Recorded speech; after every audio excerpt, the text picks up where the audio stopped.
I can record as well. Okay. Okay. Gotcha. Are you okay? To your calls now. Okay. No, please, so, go ahead. So I don't know if you heard all of what I just said, but basically I discovered what you were doing about maybe like 18 months ago. And honestly, man, when I say to you, it really changed my life, changed how I was seeing things. Because, you know, me, I'm African born. I was born in Kenya. My mom is from Rwanda. She was raised in Uganda.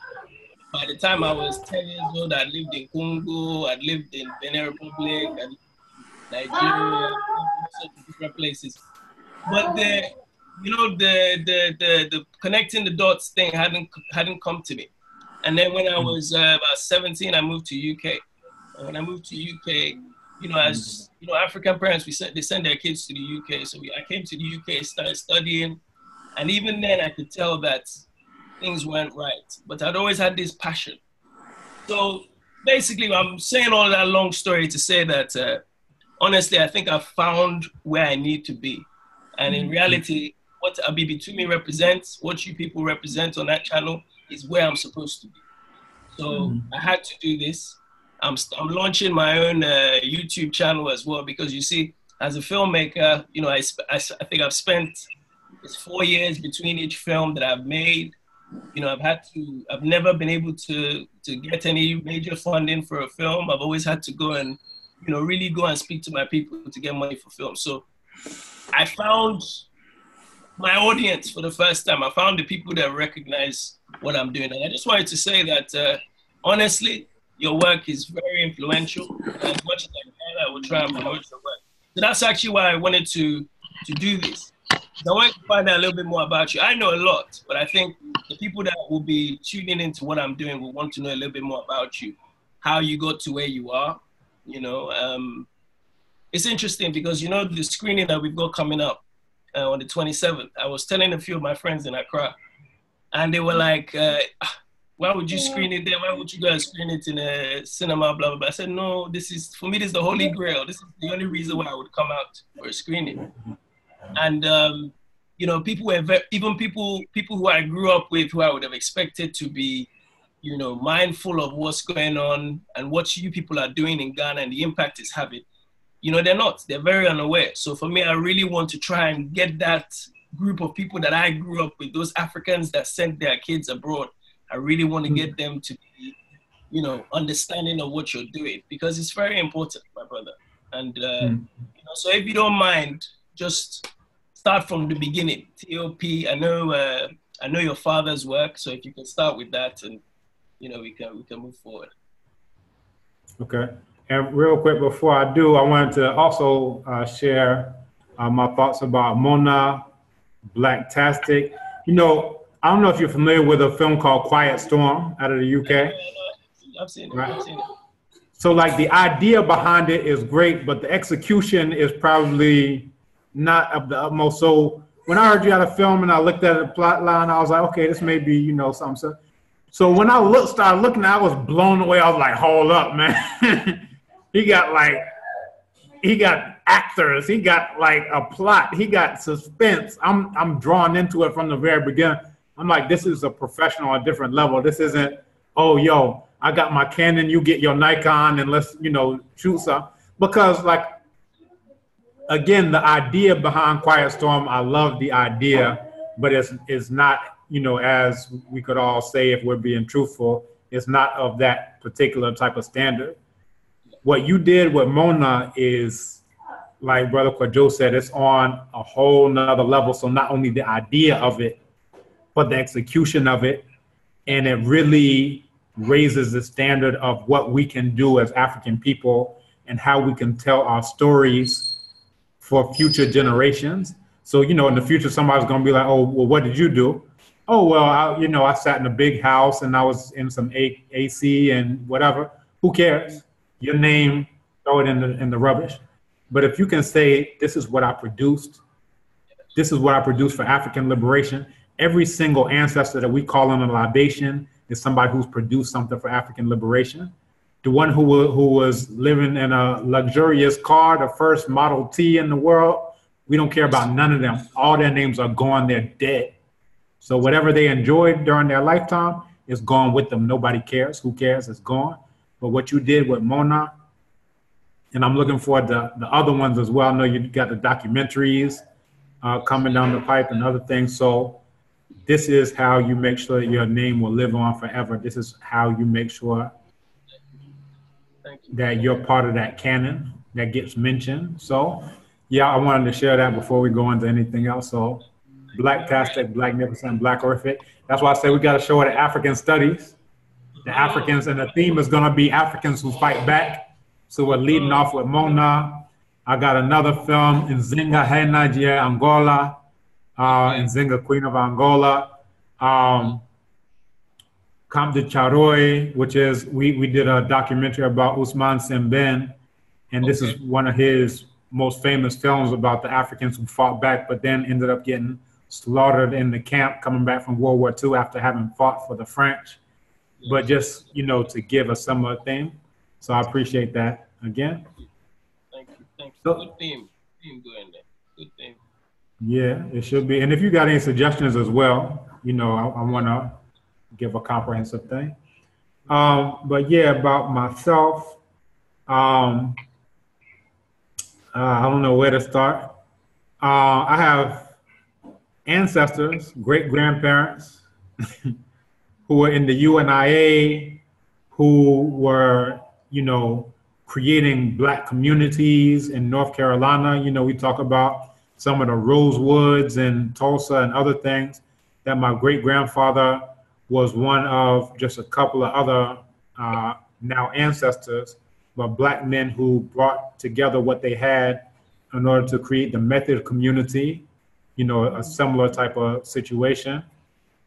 So on both sides, I have very powerful African men who I look to as ancestors, and those are the names that I call. There are others, of course, who I know their name, but the ones who I really identify with are the ones who I see as being most consistent with African liberation through what they did.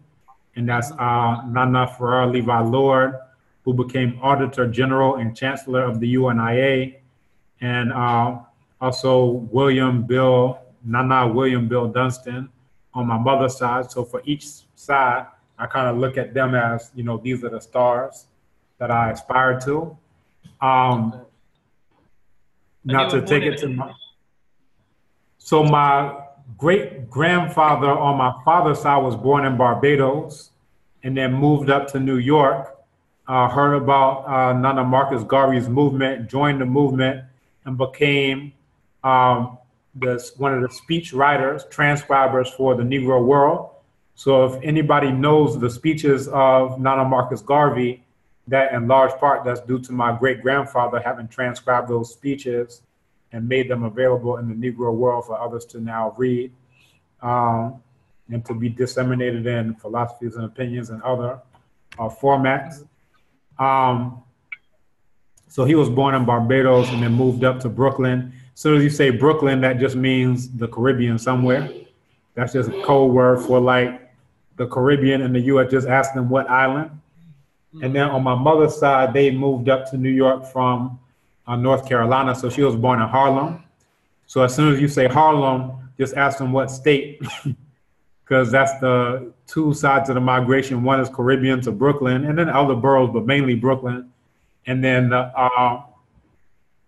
Harlem just means, all right, somewhere in the South. So they moved up, you know, there was a push-pull factor. One was the things pushing them from where they were. On my great-grandfather's side in North Carolina was now Clayton, which is the capital of Johnston County, that was stolen, and we still have the documents, but that was stolen to make now downtown Clayton his land. Yeah, and then my great-grandfather on my father's side, he went on to found Paragon Credit Union, which was the largest credit union in the entire United States, not the largest Black credit union, but the largest credit union in the entire United States. Had over 17,000 to 18,000 members at its peak. had millions and millions and millions of dollars in assets at its peak. And that was a legacy. So if you ask anybody in that generation, everybody knows Paragon Credit Union. He retired, and about 10 years after he retired, you know, it went insolvent from not being able to collect on the debts. It was a credit union, so people would come for credit. But, you know, eventually it got to the point where people weren't able to pay it back. And then it basically fell apart. Now, that gives you just a little bit of background. My parents met in New York at Columbia Teachers College. My father was working on his doctorate in education, and my mother was also, she was in the same program, but she ended up getting her doctorate in psychology. And before she did that, she went to Ghana, came to Ghana in 1972. And my father, they ended up getting married in 75, was it 75? And then my older sister was born in 77, that's Nataki, and then I was born in 79. And my father was born and raised in Brooklyn, but he saw that Brooklyn was changing. And based on those changes, Reagan was about to come in, crack was coming in, heroin was already there. But he was like, it's not the same Brooklyn he grew up with. When he grew up, you could see a party going on, you could just walk up in the party, hey, yeah. You know, somebody would spank you or whip you or do whatever if they see you somewhere down another block doing the wrong thing, because everybody knew each other. All the elders would come together and they would have hot sauce making parties, because everybody's talking about the hot sauce from their island as the hottest hot sauce. So they have to throw down, all right, we got to see. But that was like the kind of community type of situation from when he was growing up in Brooklyn. What he saw was definitely not going to be the situation, and especially me as the first boy. I have two older sisters. You know, he was like, this isn't the situation. And he said he heard the song Flight Time by Donald Byrd. And when he was listening to it, he was like, yeah, we got to get out. So like just that song was like, flight time is flight time. We got to break out from here. And even before that, he was always collecting like potbelly stoves and like just manual things like, you know, nutcrackers that you got to use manually, and, you know, jar openers and all these types of things, not the electric stuff. Because he's like, he had read Survival into the 21st Century. He said America is going under. The dollar's going to crash. He saw the gas crisis of the early 70s with all these lines around. He was like, America's going to fall. And in the early 80s, he wrote Black Guerrilla Warfare in America. That basically went through some of the same things that he's talking about now, even still with the Kambon and other things. He had all those ideas way back in the 80s.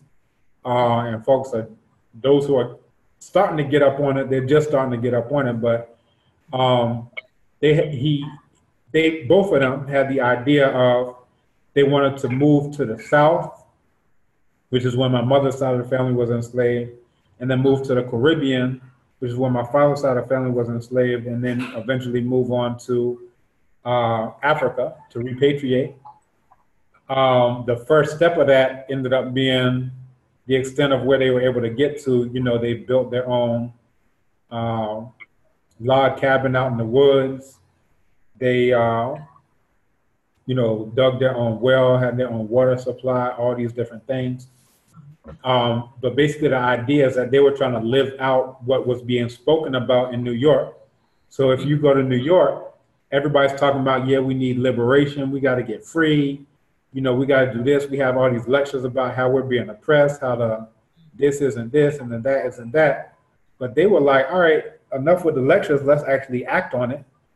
So they moved and did all those things.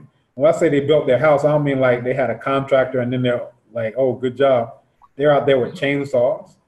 One of my earliest memories is running around with a hammer, and there was a song in the background, hard work, dun, dun, dun, dun, dun, dun, hard work. Dun. Must have been like 3.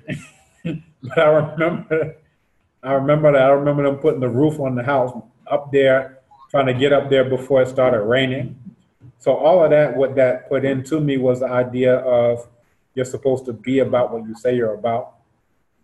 you're talking about you're for African liberation, you're supposed to actually act it out.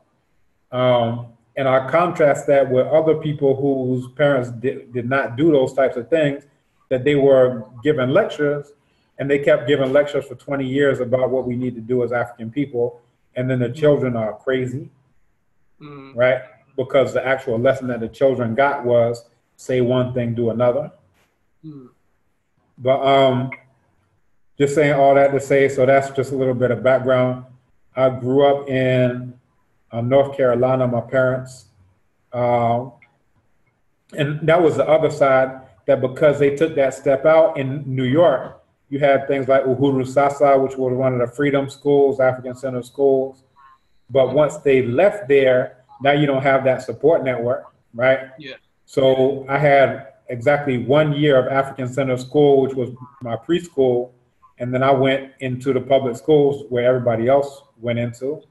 And because of that, you know, it was a situation where at home, you're hearing one thing, but your parents have put you into a place where you're hearing something else. So for the first time, I hear African booty scratcher. I hear you so black, and you know, all these types of things. So by 5 years old, and this is all the black children, this ain't none of the crackers. There were crackers there too, but they ain't have nothing to say. So this means by 5 years old, the self-hatred is so ingrained in all the black children that they see somebody who looks like them, they got to tell them about themselves. I got to initiate you into your black, your evil, your African, your blah, blah, blah. And all those are synonyms to them, right? So, you know, let me just interrupt this. I could almost parallel that with something that I experienced. So I grew up, as I said, I grew up all across, at least up until the age of 9. I lived in Congo, Benin, Burundi. I was born in Kenya. And then we moved to Nigeria finally. So by the age of 9, now my father works for the Nigerian Foreign Service. So he got posted to Switzerland when I was 9. And I had gone from this completely black life, black everything, everybody. You know, we're watching Cosby Show as if Cosby Show is my dad. You understand? It wasn't even a big deal to us like it was in other places. And then I went to Switzerland, and I was in this school where there were 2 other African people and everybody else was white. And I never forget, that was my first experience wanting to feel as if my skin should be different. I wished I wasn't black. You understand what I'm saying? Like I felt like, hey, you know when your experience is one way, everything is normal. You know, you have to contend with obviously differences in behavior patterns and, you know, different characters, you know, other kids and so on. But then you go to a different society where everybody looks differently to you, my brother. I felt, in fact, probably for me, it was probably the one thing I think that started me on this kind of path to honestly understand what I was about, looking back now. Because for years, and then, you know, this is a time when Wu-Tang and all these people were coming out. So we're all buying, all the black kids that lived there for a while were buying the Wu wear and all these things. And I was like, okay, if that's how I can fit in, let me go and do it. You understand? So by the time I get to a point where, and then I was only there for 3 years and then I went back to Africa.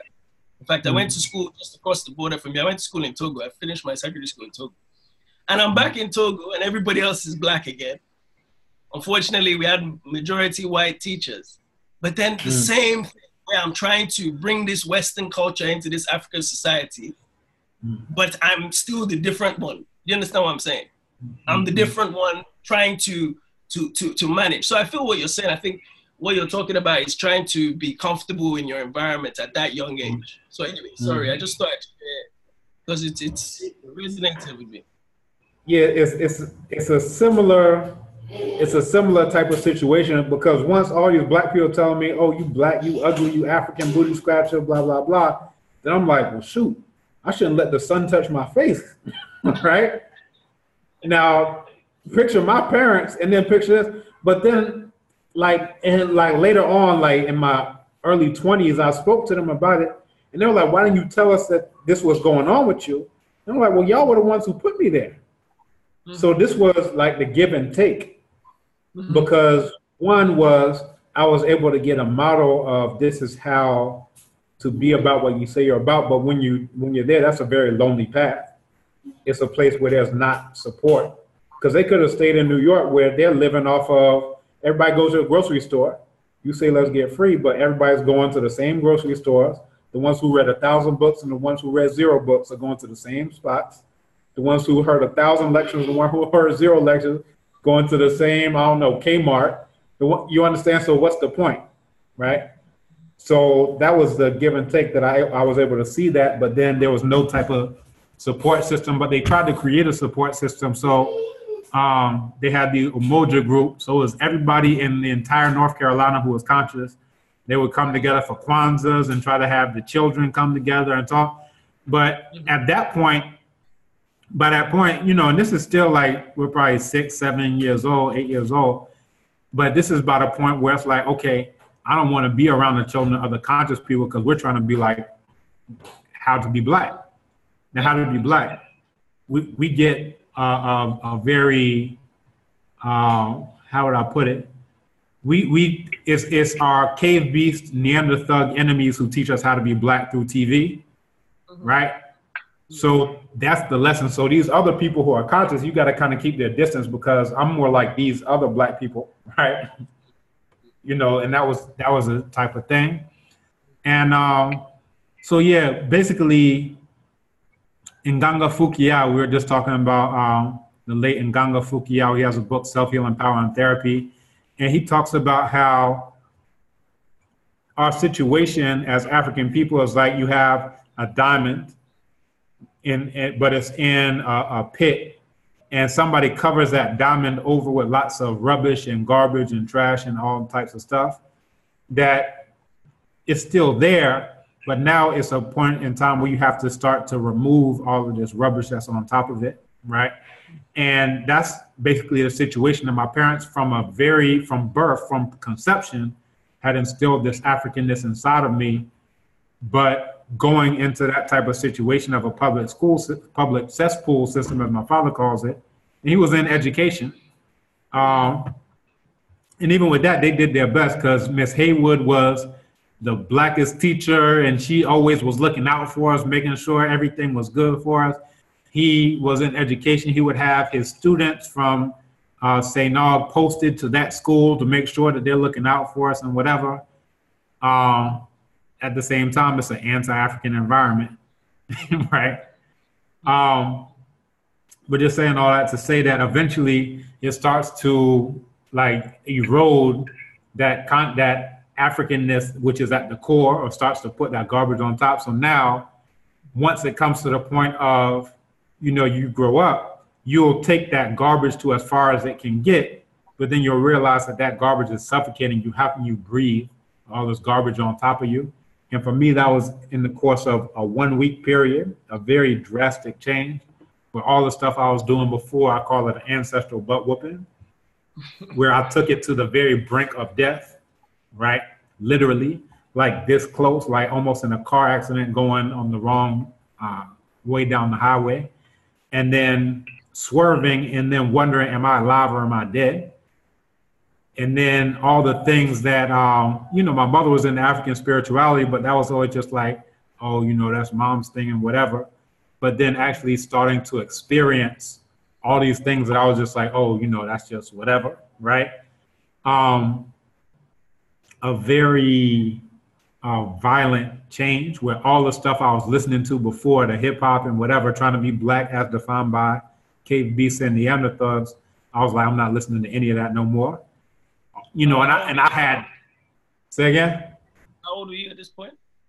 This is 99. This is 99, so like 20, like 19 going on 20. So like all the stuff, and I had a collection, man. I had vinyl. I had the first single that ever came out by this artist when they were underground and then they blew up. So like you talking about Wu-Tang, I had Protect Your Neck with Method Man on the other side as a single before anybody knew who Wu-Tang was. How did your parents feel about you listening to that type of music at the time? Say again? How did your parents feel about you listening to that type of music at the time? You know, what I would do is I would try to find the stuff that's conscious and then like let them listen to that. So like Razzcats came out with Nature of the Threat. And I'm like, yo, listen to this. See, it's not all bad. Look, Rascal.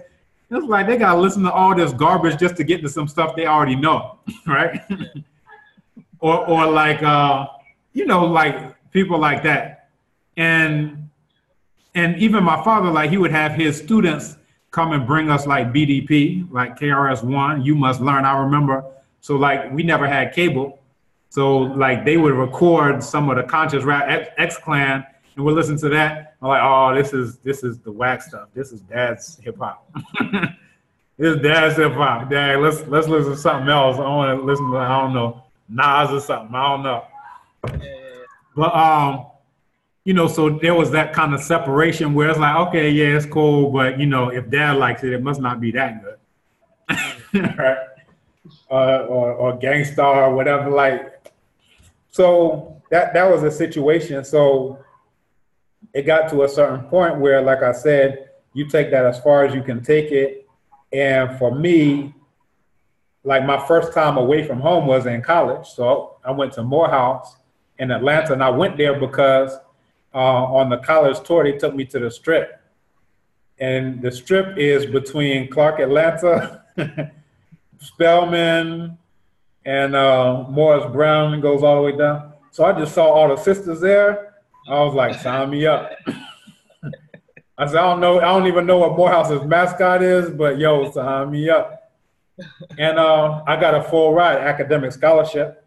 And, you know, part of being Black as defined by crackers to me was mediocrity. You're supposed to be mediocre. So all through high school, I always got right between a B and a C. So that was an 85. So every single grade was either an 86 or an 84 or an 85.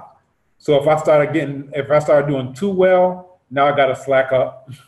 If I start going down, oh, now I got to give some effort just to get exactly to that 85 point. Mm-hmm. But I was always like acing exams, and that's from the SAT. I always got in the 99th percentile. And so I'm like in whatever this is, 4th grade, 5th grade. I was like, no, I don't want to be in the 99th percentile. I want to be in the 100th percentile.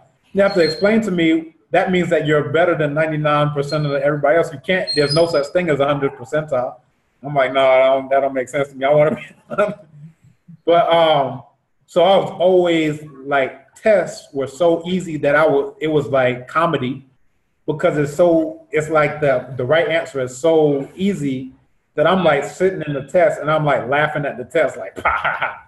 A is to B, of course it's as, C is to D, ha ha, what are you talking about?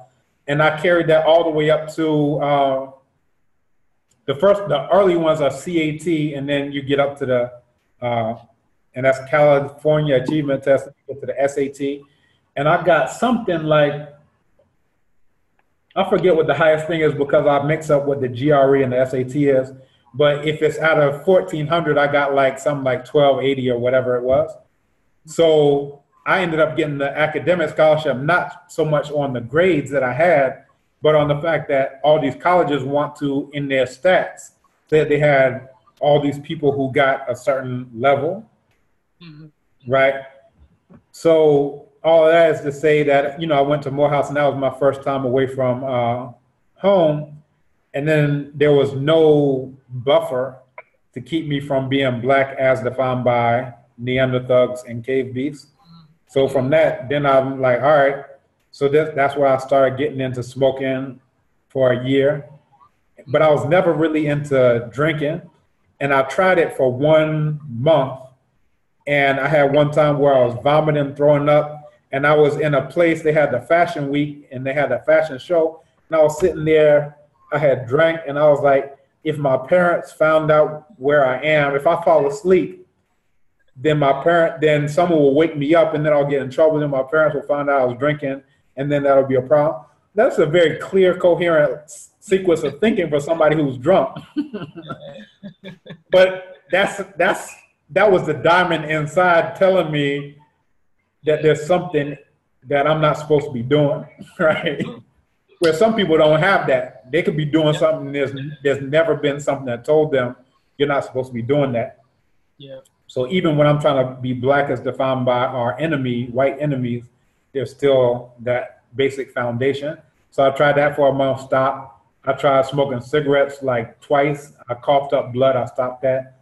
And then I stopped smoking weed. And I said, you know, the smoking period is bad. But then I said, you know what, let me try eating it. And that's not, if you take that in certain amounts, that's also not going to be something that's going to make you very level-headed. And that's what led up to that week of ancestral butt whooping. Because I said, let me just try this. Yeah. And literally, like, it turned my everything around, my whole everything around, to the point where I took all those things. There's a proverb in Chi where they say, which is a good soul, a good cry is like a cat that despises filth. And that's to say, all of us have a good cry. And if you keep doing things that are filthy to it, eventually it will just leave you. And that's the situation that happened to me, where it just left me. And now that leaves a void where any malignant spirit can now come and take that place. And in that, I was like seeing all types of spirits. I was having dreams of my own conception as though I'm living through it, where I just, in the dream, and I remember like it was last night, where I feel like I have to go faster. Now, I don't know the whole context. I just feel like I have to go faster. And I start going faster, and then I'm just like, now I get to a place where it's like I have to go inside. And I go inside, and lo and behold, it's an egg, and I was a sperm, and I was trying to outrace all the other ones. And the first thing I felt was a feeling of guilt, because I turned and saw all the other ones, and I'm like, they're not going to survive, and I felt guilty. And I was like, now all this is in a dream. This is the process of thinking in a dream. I was like, I shouldn't feel guilty, because that was the first decision that I made, was to choose life. And that was a good choice. So anytime we feel, and it kind of goes into like ideas of original sin. You think that, you know, from the very outset, you're evil or whatever. And I was like, no, the very first choice that we choose is to choose life. And those that didn't go inside, they ended up becoming part of my body. They ended up, you understand? So it just was a dream of reconciliation, that getting rid of that fundamental alienation, which is part of that white worldview and original sin and all these other things. And then it made me think that because that was my first decision, was to choose life, every single decision I take after that should also be along the same lines, which is of choosing life.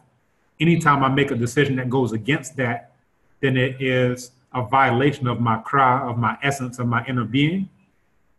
So all of that, was part of being told that you're bad and black and African, and now having to learn what it is to live that out, which is to be a house Negro, or to be, whatever, self-destructive and do all the stuff. Everybody else is stealing. All right, let's go to the mall. All right, everybody else is doing this. All right, well, let's go and do that too. That you can take that as far as you can take it, but eventually your own cry will either pull you back or it will leave you. So during that week, I ended up at a friend of the family's house. Doc, Mama. let me Okay.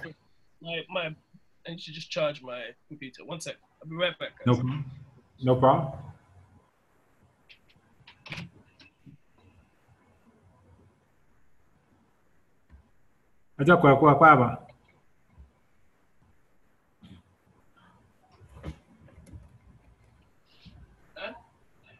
The child.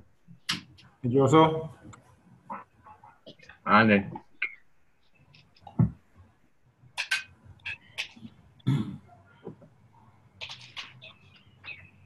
Just listening, man. Sounds good. Cool. Well, I'm gonna move because I'm getting to the melanin is popping. So let me move a little bit. All right. Let me do that stuff.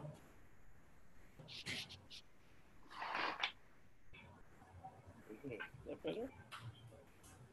Yeah, that's better.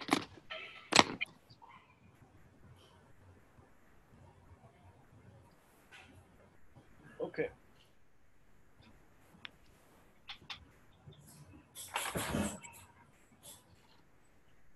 Okay. Good to go whenever you are, Doc. Okay. Yeah, so during the course of that week, my parents ended up coming down to Atlanta. I ended up at a friend of the family's house, Mama Fia Zakia, and they were calling all kind of Babalawo and Akomfor and people in the Kemet one, the wild priest and everybody else. And I'm just sitting here like, oh my goodness, what in the world y'all doing? But basically, like, quick one, just sorry to cut you off. Okay. Quick one. Did you have anybody in the family that was, I'm sure your parents' siblings, uncles and aunties, they were still in the church world, I'm sure, I don't know. Were there any that were still trying to get you to go to church? I heard you say once that you've only been to church once in your life or something. So that was one time. No. So my mother's aunt, but they grew up like sisters. They're only like 2 or 3 years apart. That one time my parents went to Kenya, Kemet and Kenya, and they left me with my great aunt, but she was always an aunt because they grew up like sisters. And they they actually took us to church. And that was the one time I went to a church service in my entire life. And I was just sitting there the whole time. What I remember from the entire thing was thinking how irresponsible they are. They're supposed to be grown-ups, but they brought me here, and here's this cracker on the wall. And I also remember that they had fans in the pews in front.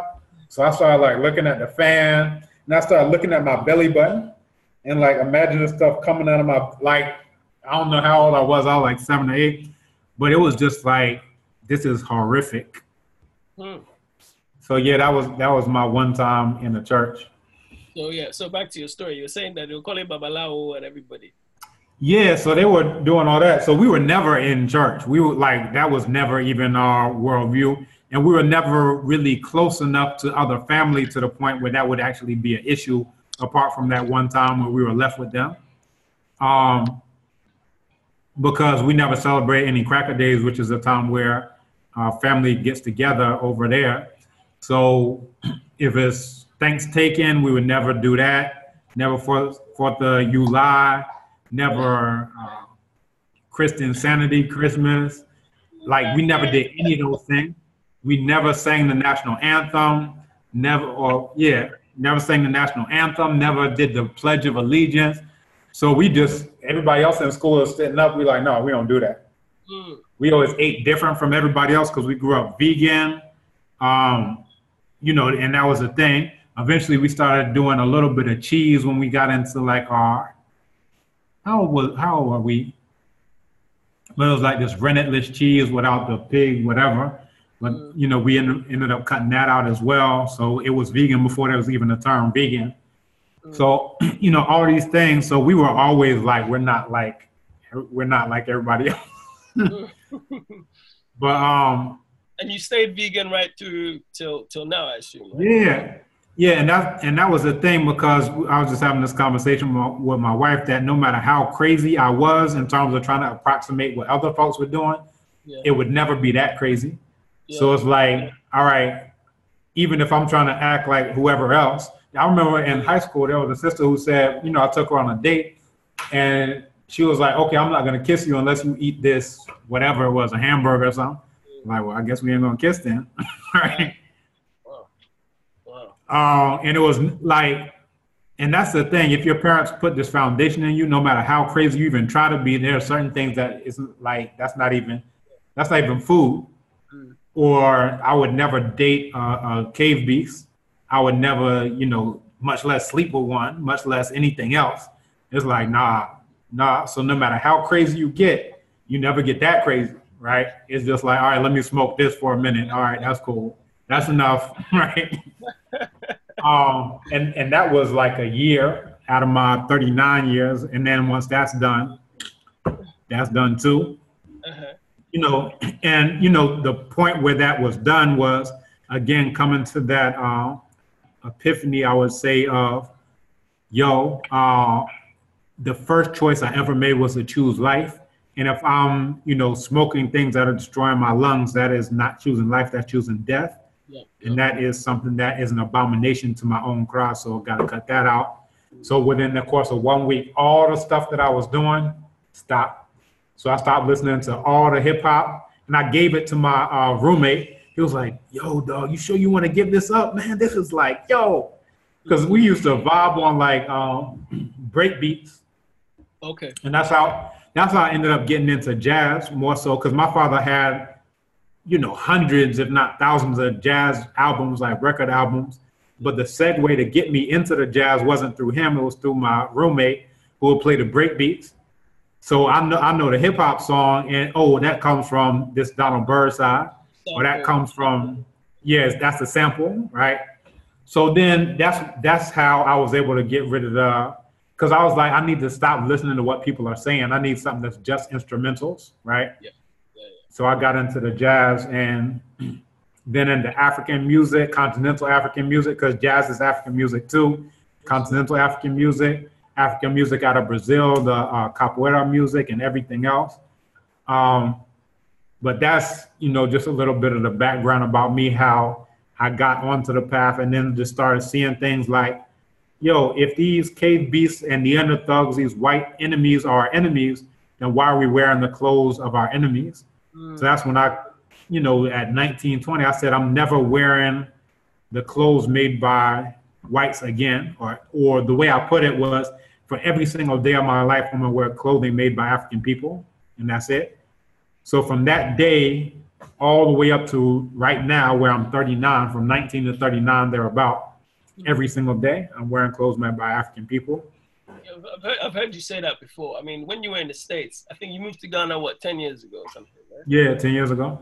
So those 10 years before that, you would have people, African people in the States, or have African people in Ghana that were making them. This is actually one. So like what you got to do. So I actually lived in Wisconsin. Right. So I had, which is very cold. I know. My wife's father went to university there, so he always talks about when he arrived there from Nigeria, and he was wearing a t-shirt and a light jacket, and he said, "Man, never again." Give him my condolences. That's not even to take you through the summertime if you live in Wisconsin. I can imagine. But you know, this is the thing. Once you make a decision based on conviction and principle, now it's a thing of, so now how am I going to live this out? So this is what you do. And this is actually one of the things, this is probably one of my older clothes, where it goes back into like 99, 2000. Wow. So the mud cloth is what gets you through it. So I had a brother named Kebe, who was a Wolof speaker, and there's no discount like a Wolof discount. If you speak Wolof, they will give you their house. They will give you the oldest daughter. They will, like, it's so much love. They have this concept of teranga, which is to help a ship or a boat come into shore. So that's the hospitality. And, you know, African people in general, Ghana, everywhere else has this reputation of, oh, hospitable and whatever. There's nothing like Senegal. Wow. Nothing like. So anyway, I was able to speak Wolof with him, have a conversation in Wolof. He did a whole coat out of this same type of mud cloth, the black and white Bogolan is what it's called. Thick, you understand? Had the scarf to go with it, had the hat lined with leather for $100.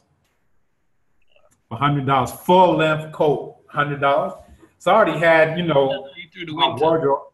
Yeah, for the winter. And I would just layer. So at Morehouse, there were two other brothers who, when I met them, they wanted to be pastors and wanted to be the next Martin Luther King. I said, I'm about to yank you up off of all this insanity you're dealing with. Then turn them into like, yo, we African, to the point where they study abroad with me here in Africa.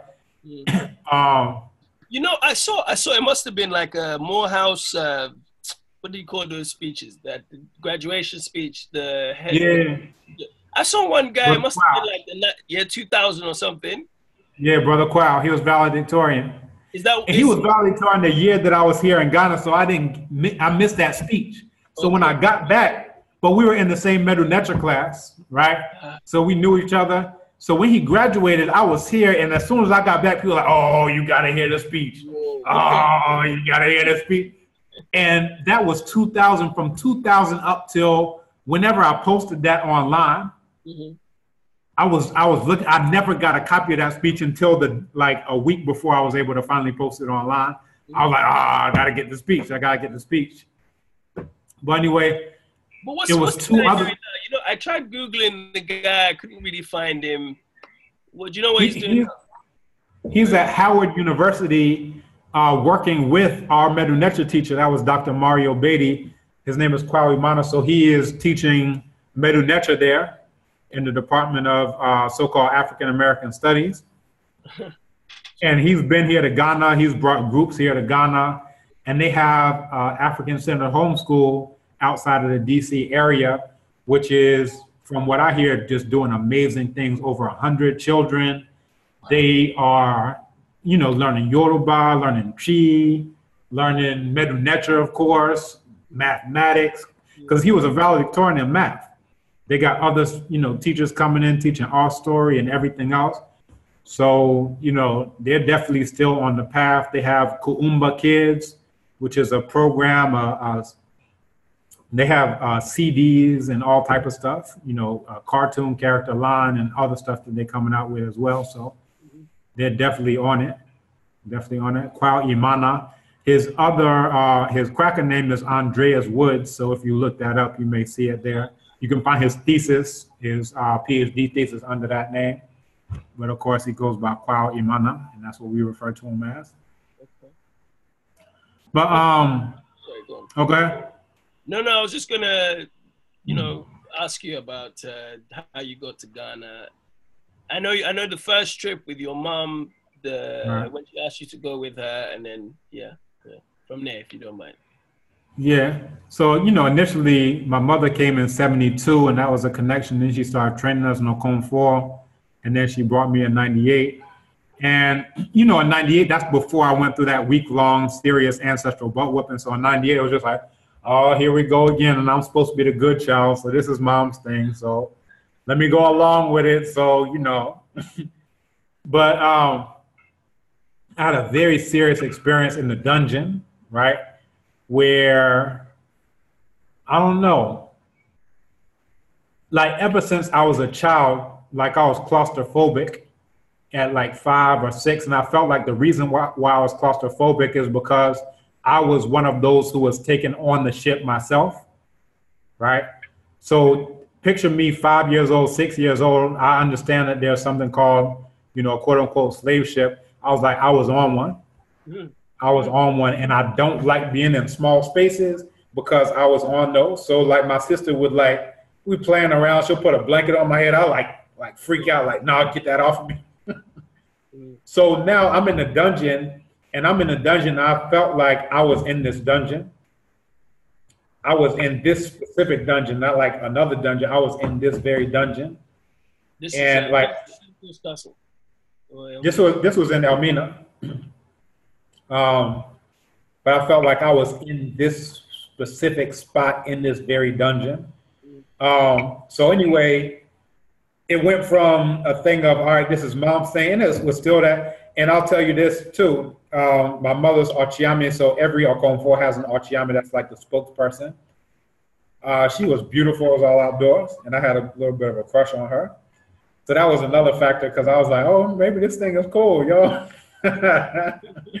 You see how my life direction gets shaped by where the beautiful is at. Well, the ancestors know how to find your special part of your heart to capture you. There you go.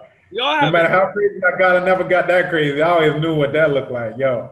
We all have it. So, you know, and then I had another experience where after the dungeon experience, I was just sitting at the ocean side and listening to the waves for like 2 hours, 3 hours. I don't even know how many hours.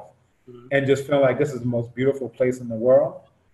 And just experiencing that and feeling like the sound of the waves are my ancestors, right? So all those types of experiences, but I'm still just in college. I was after my freshman year, I hadn't yet gone into my second year. And, you know, I ended up getting sick from stomach, whatever, trying to eat consomere. But then I went back, to what I was doing before, which was, you know, hanging out. I had a, you know, little girlfriend. We would just be chilling out, doing whatever we were doing. And But there's a thing that once there's that kind of spirit that touches you, you can't really go back to do the stuff that you were doing before, right? You can try, but you can't. So I tried to go back to it, but there was just something on me. And that's where, you know, I talked about when your cry leaves you and it leaves a void where anything can come in, that was that type of situation for me where, like, leading up to that week, it's like I was walking through Atlanta and I felt like I was present. Like I could see what I was doing, but it's not me that's doing it, right? Where there are decisions being made like, okay, you know, am I going to attack this person? And I decide not to attack the person, but it's like I'm not really even the one making the decision. It's like I'm observing over my own shoulder of whether I'm going to attack this person or not. And that's just like in the first couple of days. And then I went into, you know, that serious change where it's like, am I alive or am I dead? And I wasn't really sure whether I was alive or dead because I'm seeing spirits and I'm hearing things and I'm having these dreams that are like nothing I've ever experienced before. And I'm like, maybe this is what it's like when you're dead. Maybe I actually did crash into that car and I just felt, and what's here is just what's left. This is what death is like, right?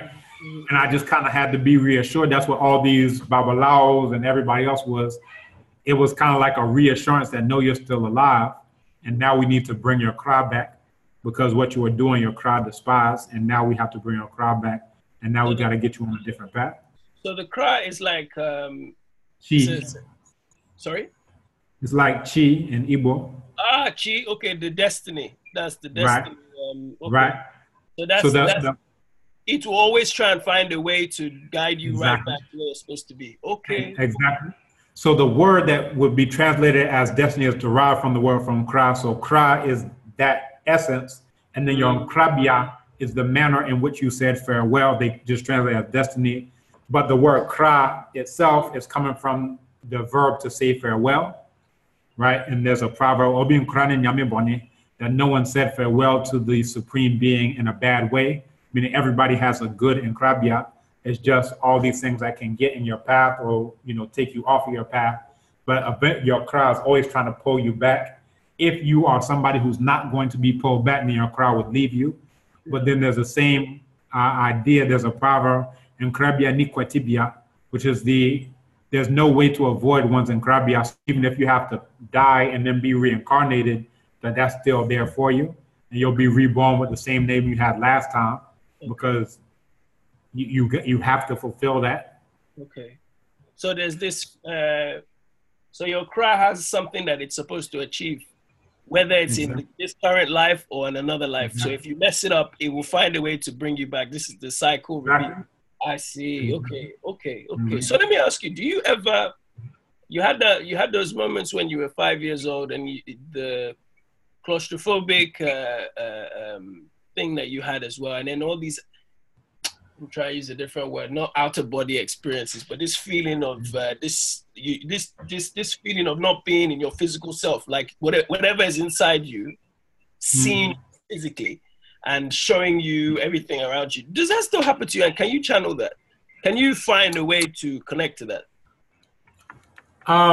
It doesn't happen to me so much because I think when it was all new for me, I kept saying like, I want to see.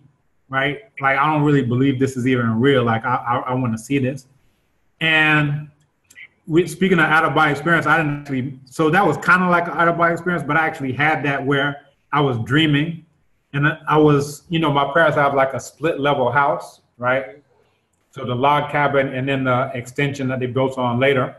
Now, I'm up in the upper level, but I'm having a dream that I'm in the lower level, right? Which is the log cabin, where I'm sitting and I start to feel like I'm levitating, right? But it's not of my own power. It's like there are energies that I can't see that have hands that are physically lifting me up. I can feel their hands on me, and that's where I'm able to see. So I'm looking down, and I'm kind of like going over towards where the bathroom area is, but I'm levitating. But then I was feeling like this is weird or it's uncomfortable to have these hands on me. So like I started feeling, you know, a little bit anxious. So I started shaking it off of me, and then I wake up and I'm in my bed and I'm woken up, but I can still feel these hands on me. So that was like the out-of-body experience. Like I'm seeing myself, and I was reading Self-Healing Power and Therapy by Tukonyere Kamalu, where he talks about out-of-body experience. And this is after the fact of this happening. But then later I'm reading about it that people tend to feel like they're levitating or going through a tunnel. But the part that really freaked me out was that, okay, I'm awake now. Get your hands off me. It's one thing to feel stuff when you're in the dream, but to still feel it when you're awake, no, that's too much. And also there were two brothers who were they were always weird to me. But they were very much in tune with, like they would just go off into the woods and interact with these types of spirits, right? Now, I'm normal, y'all are weird. So I'm not supposed to be seeing stuff that y'all are seeing. Y'all are off doing something. But I remember we were at an Akom, and an Akom is like a spiritual ceremony where there's dancing, drumming, and people get possessed, right? So we're at this Akom, and, you know, I'm sitting there, and we're waiting for my mother to come and sit on her stool. And I'm looking, and I can see like a haze. If you ever like really look at somebody, you can see like kind of aura around them. So I'm looking at the stool, and there's nobody sitting there, but it's like an aura, which is a yellowish orange color, sitting on the stool, and it has the image outline of like a person. And I'm seeing it, and I'm just like, all right. I'm like, okay, I'm the only one seeing this. And then beside, I can see a huge outline, which is red, right? And so I can see this, but then I look over at these two, and they're looking at the same thing. Then they look over at me like, oh, you see it too, right? And I'm like, oh. Wow. Like, yo, right? So like all those types of things. And then there was another situation where I was here in Ghana. So 98, my mother first brought me. 99 is after I went through that spiritual transformation. Then I become her Archiam, her spokesperson. And I start learning the language like 1,000 miles an hour. I got to learn everything. Because how can I be Archiam without learning the language? I got to learn everything. I'm like hassling the children. What's the word for elbow? What's the word? Like I'm in overdrive because I feel like everybody else is ahead of me. So I got to catch up. Lo and behold, they actually weren't ahead of me. They was like kind of like, but anyway. Yeah, I know what you mean. Yeah. Right. But just feeling like I've been wasting all these years, the time I've missed. And that was the thing, because I'm like, if I can memorize Illmatic from beginning to end, I'll be honestly. There's no way I can't learn the language, right? Yeah. If I could do that, I could definitely, like there are some albums like Souls of Mischief, 93 to Infinity. I know the entire, every word. Yep. So how can I do that? And then I can't. So I was like, no, it's a done deal. Yeah. So 99, but then in 2000 is when I did study abroad. So when I was doing study abroad, I met a brother in Akwaje, Osu Akwaje. And he was telling me that when he was younger, they had this road that went up into the mountains, the Equapian Mountains, and it was like a 1-lane road. And he said that one time he was in a trotro, and the trotro fell off the side of the mountain and, you know, just bam, bam, bam. And it shattered his leg. Not broke his leg, broke his like one, shattered his like however many dozens of pieces. Multiple break. Okay. Exactly. And they took him to Kolebu, they took him to 37, they took him to all these hospitals, and they say he'll never walk again, he'll never walk again. So then they take him to Konkonru because his grandfather, who when I met him was in his hundreds, not hundred, like hundreds. I know. They took him there, and he was a bone setter, and Konkonru translates to medicine hill. So what he did is that he physically put all the bones into their appropriate position, then wrapped it with leaves into a poultice, and broke a chicken's leg. And that's to let you know when the chicken's leg heals, that's when your leg will be healed. But then it's also like there's other spiritual things to that as well. But as he's telling me this, he's telling me about this, but he had just got done playing football. So I'm not even I'm like, what are you talking about? You were just playing. And he's walking, and there's nothing that would ever tell you that his story is true, right? Because he's just cool. But he was like, oh, I want you to meet my grandfather. So I'm like, okay, cool. This is just what I'm down for. So me and the other two brothers who were studying abroad together, we go up there. And one time at night, so, it's the moon is out to the point where you can see stuff. So we're all sleeping in the room. And I'm like, oh, I got to go to the bathroom. So I go to the bathroom, urinate. I go to the bathroom. And I'm looking into the tree line. So it's dark, it's night, but in the courtyard you can see, and there's no fence, wall, or anything around. It's just, woods, bush going out. So as I get done urinating, I see the figure of somebody who's walking behind those trees. Mm. And I see this figure, it's like just a black outline, but then it turns towards me and the eyes are glowing. Like a yellowish, like fire in the eye type of glow. And then it starts running towards me. Man, you never seen nobody fly. You ain't never seen nobody fly like the way I flew. I don't know if I hit the ground. It must have been like a good, 30 yards, 40 yards. I don't know if my foot hit the ground once before I got to the porch there. And I turned around and there's nothing, right? I go to the porch, I turn around and there's nothing there. There's nobody there. There's no sound there. Now this one, before if I was eating weed and I see stuff, okay, that's one thing. But here I'm sober, I ain't drank nothing, I ain't ate nothing, I ain't did nothing, I ain't smoked nothing. Mm-hmm. So like when I was young in it, I was always like, I want to see, I want to see, is this real? Is this? At a certain point, I was like, you know what? I'm cool. I'm okay. I'm all right.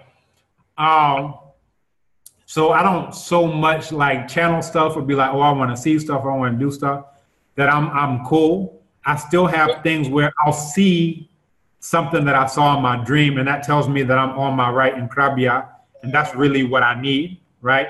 So like when I went to Burkina Faso, I went to a place I had never been before, but I had seen it in a dream before. And that told me this is where I'm supposed to be. So every so often, like maybe once a year or something like that, I'll see something.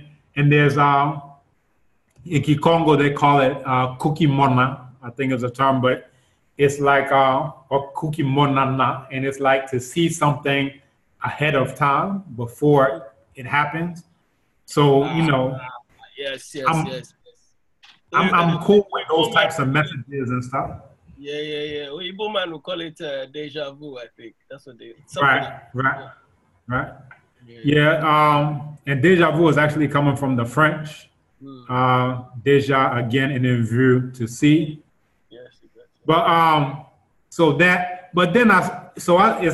I still do things that are very much in line with African spirituality. My sister was trying to get a deal to come through that was worth quite a lot of money. So I pour a libation and the deal comes through. So like you still keep that interaction, but for me, it's not so much that I need to see this thing that's amazing and spectacular. But yeah. I've heard Dr. Finch talk about the Dogon people and said that there's a way. I'm trying to say, there's a lecture I saw. He was talking about how you can physically transform. Your spirit can literally be transformed into a new universe. And I've always been trying to understand what he means by that. And then I guess so when you for example, that when you saw that figure coming towards you, okay, after it all happened and you reflected on it, like now, what do you think that was? Is that you daydreaming? Are you imagining? Is that still your Nkra trying to say, look, you are? Because I don't imagine that's something that you've dreamt of before. This is something that appeared to be real to you and wasn't. So what was that? Like, how do you look at that? It was very scary, especially the way it looked, and then the speed at which it was running towards me. I don't even know if running is the right word, kind of like floating, running towards me. But there's a proverb in Chi, they say, which is to say, when the spirit is approaching you, it's very scary. But once it comes and reaches you, you find out that it's not scary again. And I say, or you see that it's actually your departed relative, right? That's one. The other thing is just in terms of, you know, just the idea, all right, is it me? Is it just me daydreaming or whatever? That when you start going into things like creation stories and you come to the idea that everything came from the primordial waters, right? And then out of it comes order. And then from the order, now this thing looks like it's different from that thing. And then you look at the book of Coming Forth by Day that talks about Amen Ra, Amen being that which is hidden, and Ra being that which is manifest. And it talks about the one that has no second, the one but with many arms. To me, it's very profound because the idea is that just like in the beginning, everything was made out of those primordial waters. And what it actually says is Nu, and that's the name of the primordial waters, what they translate into English as that. And then also Hehu. And I was just looking at the coffin text because, you know, I was looking at the translation. They was translated as chaos, but He is actually translating to millions, and Hehu million, and then Hehu is talking about millions. And the idea is that out of the primordial water are millions and millions of possibilities. So the primordial waters is the potential, and this is what my wife had said. She was like, you know, is it chaos in the sense of something that's disruptive, or is it in the sense of something that's not yet organized, but from which limitless possibilities can be derived? And it's the latter. So the actual word that they use, that these Neanderthals and cave beasts are translating as chaos, is actually the word millions. So Atum arose out of the millions, right? So the idea is that here, the millions are in this form of Nu, which is one thing. So once I understand that, just the idea of what I am and what myself is going to be vastly different. So at one point in time, I felt some way about pouring libations because it felt like I'm asking for something outside of myself to do something for me, which sounded a lot like Christianity, which all growing up, this is insanity. Yep, pray for me, bring all this. Yeah. I know. Yeah. But then coming to a deeper understanding of what exactly is me, and then coming to like what Ọbádélé Kambon calls the extended self. So if I actually understand what me is, then there's really nothing outside of me in the deepest sense. Because if I understand how it was in the beginning, everything has just transformed and it looks different. It's taken different shapes, but it's still fundamentally the same substance that was there in the beginning, right? So whatever I saw there at Kokonuru, it looks like something that's outside of me. But if I really understand what me is, okay, nothing is really outside of me, right? So even millions even are within you. They're within right. you, and they can manifest. So your eyes, or not even your eyes, but I guess in your phrase, you think it's something that you are seeing that's outside of you, but this is part of the manifestation of what's inside you. Exactly. There are millions of different possibilities of things that you can. So even the imagination, the concept of imagination is part of that as well, I guess. Right. Yeah. Right. Because everything is one thing. Yeah. Everything is one. And I started saying that because of capoeira. So I do capoeira in Ghana, we call asakon. Yes. Now, I came to that because when you first start learning it, you learn all these different moves and you memorize all these different moves, right? So I learned this specific kick is called Habajihaya. I learned this kick is called Melua French. I learned all these things, and they look like different things. But as I've been doing it for 20 years now, that eventually at year 15 or 16 or so, I realized that all these things that look like different moves are really just one thing. They're just one move. In the sense that they look different, but really they're one thing, because there's a core principle that underlies all of them, which is that I'm going to show you that I'm doing this, but really I'm going to do this, right? So no matter how you accomplish that thing, right?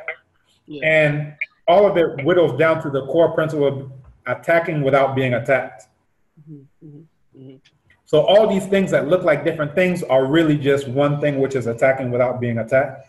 And then even underneath that, I can break it down to propriety, doing the appropriate thing at the appropriate time, which may not even involve attacking or being attacked or anything else. It's the appropriate thing. And this time is to walk away from the fight. Right? And I just had a situation. No, go on. I just had a situation where I'm at a place where my children are, and so it's over a parking space. And I mentioned this to Kwadwo, I didn't elaborate, but it's over a parking space. I park somewhere, saying says, "Oh, don't park here," and then it starts getting to a place of, "No, you're not gonna park here." So he's like getting really buck wild with me, and I have a stick in my hand where I could crush his skull in one single blow. All of this would be crushed in, no question. And I'm thinking about it like, yo, I could do that, or I could just move my car. What I decided to do is move my car. Now, out of the millions of possibilities, I chose that possibility. And now here we are, we're having a conversation. Nobody's in prison, nobody's dead. Okay, right? Because at the end of the day, this is a brother who I'm having this argument with, even if he wants to act wild or whatever. That's actually not my enemy. Now, it could get to a certain point in time where, all right, we all black, but guess what? You gotta take the room temperature challenge, right? But it didn't have to go to that point. But just saying all that to say that if we look at these things, all the things can boil down to that ma'at principle of propriety, doing the appropriate thing at the appropriate time. Now, when I'm young in it, everything looks different. But as I come to a deeper understanding, all these things that look different are really, one, attacking without being attacked, but even on a deeper level than that, is doing the appropriate thing at the appropriate time. And attacking without being attacked is one possible manifestation of that. Another one is, walk away from it. Because at the end of the day, if I insist on leaving my car there and I just go upside his head, my car is still there. And there's a whole crowd of people that it would be very difficult to move through without running over those people. And then I got to walk back to the same place with my 10-year-old, with my 5-year-old, and with my 3-year-old, and with my wife, and carrying all the stuff that they have, right? Including a speaker and a table and whatever. And I got to walk back. So just looking at the totality of the situation, if it's just me, it could be something else. But looking at all those things, to me, the appropriate thing at the appropriate time was, let me just move the car. Right? So that's how I came to that understanding that all these things that look different are really one thing. And then I read that in the book of Coming Forth by Day, that Amen Ra is the one and only one who has no second, the one and only one, but with many arms. So in that sense, Onuara, I don't know what the tones are. How do I say it? Onuara. So Onuara. So Onu the Onuara. mouth. Onuara. Is that right? Onuara. Onu is Onu for mouth. Onu. So like how you say Ọbádélé or. Okay, good. Onuara. So the U is very subtle. Onuara. Yeah. Okay, got it. Now when you told me the was subtle, now I know to put it in there. It's okay. Good. So I'm also working on my Igbo. I was working on my Kedu and my Dalu and everything else. Kachi for Kalmesia. So no problem. I'm trying to learn Yoruba too. I speak a little bit, but I saw you typed in. I saw you typed in something. I was like, all right, good. We're gonna have an exchange program going. Primary school Yoruba. Nigerian primary schools. We taught us a little Yoruba. So the basic counting numbers. That's it. Right. Well, my brother, let's move. So so I know the catalyst. I know it was always part of your plan to come to Ghana. Or the catalyst. I don't know if you want to speak about that, the incident that happened. And then how the decision was made to move to Ghana, if you don't mind. Yeah, it was a couple of things actually. One, so this is the first thing, 2007. My wife and I are planning on getting married, and at that time I'm in Chicago. I'm teaching at Chicago State University, Malcolm X College. Dusabo, Leadership Academy, like a good 12 different colleges, high schools, junior high schools, elementary schools, and primary school, everything from pre-K up to university. Now, we're going to get... Let me just cut you up. You studied, I know you did, you studied Medunecha for your master's degree, I think, right? No, that was an undergrad. That was an undergrad. Master's was Yoruba. Okay. So, I guess the question I wanted to ask you was, how did you, because, you know, you do a very specific thing. You know, you do a lot of different things, but there's a specific, so, you know, let's just use the word destiny. So you have, there are many ways to achieve your, for lack of a better word, destiny. There are many things you can do that can ultimately get you to where the ancestors wanted you to be.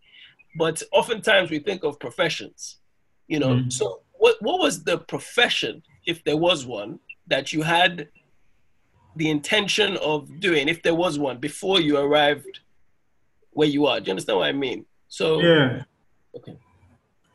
You know, I wouldn't put it like that. It was more so that the decisions that I made kind of limited the choices or paths that I would choose.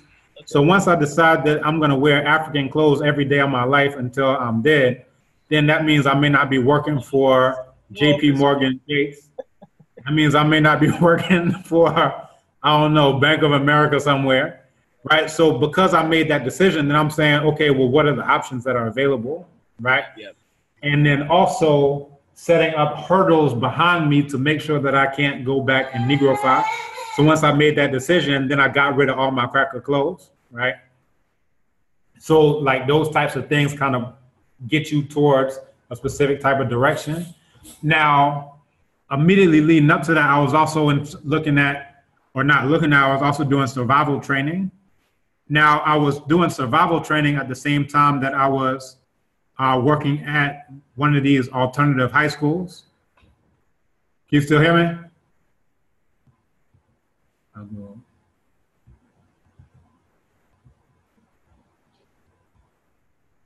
will.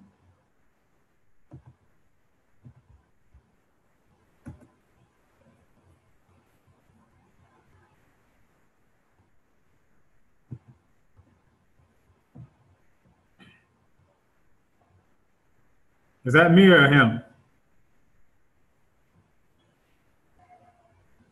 Okay, he dropped off, okay. Because I was about to go refresh and do something. Yeah, I still hear you. Okay. See, that's the thing. We gotta move you to a first world country. I know the UK, the internet be dropping like that. Was that me? Was that me? Yeah, that was you. You dropped off. Hey, oh, wow. Sorry. I didn't even realize.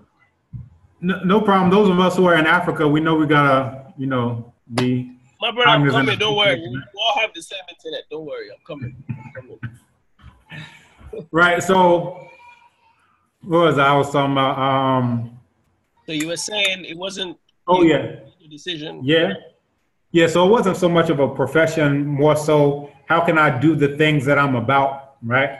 So if I'm about learning African languages, then how can I do that? If I'm about doing this, then how can I do that? Now I was also doing survival training. And part of that we would take these children who were at alternative high schools. Now, alternative high school is a euphemism for holding pen for prison, because that's after they get kicked out of every place like 2, 3, 4, 5 times and whatever, or they already been to prison, or they already been locked up for drugs or whatever. Then they put them there. So these things are going on simultaneously. So for the survival training, one of the things that we do is that we take the children out to the woods. We teach them wild food foraging. We teach them, you know, first aid, all these different types of things. But then we also secure the campsite with weapons. So we have what we could call force multipliers, and we're strapped with those. Now, coming back from one of those survival training encampments is what we call them. I'm going back to now Chicago, and I have this in my trunk.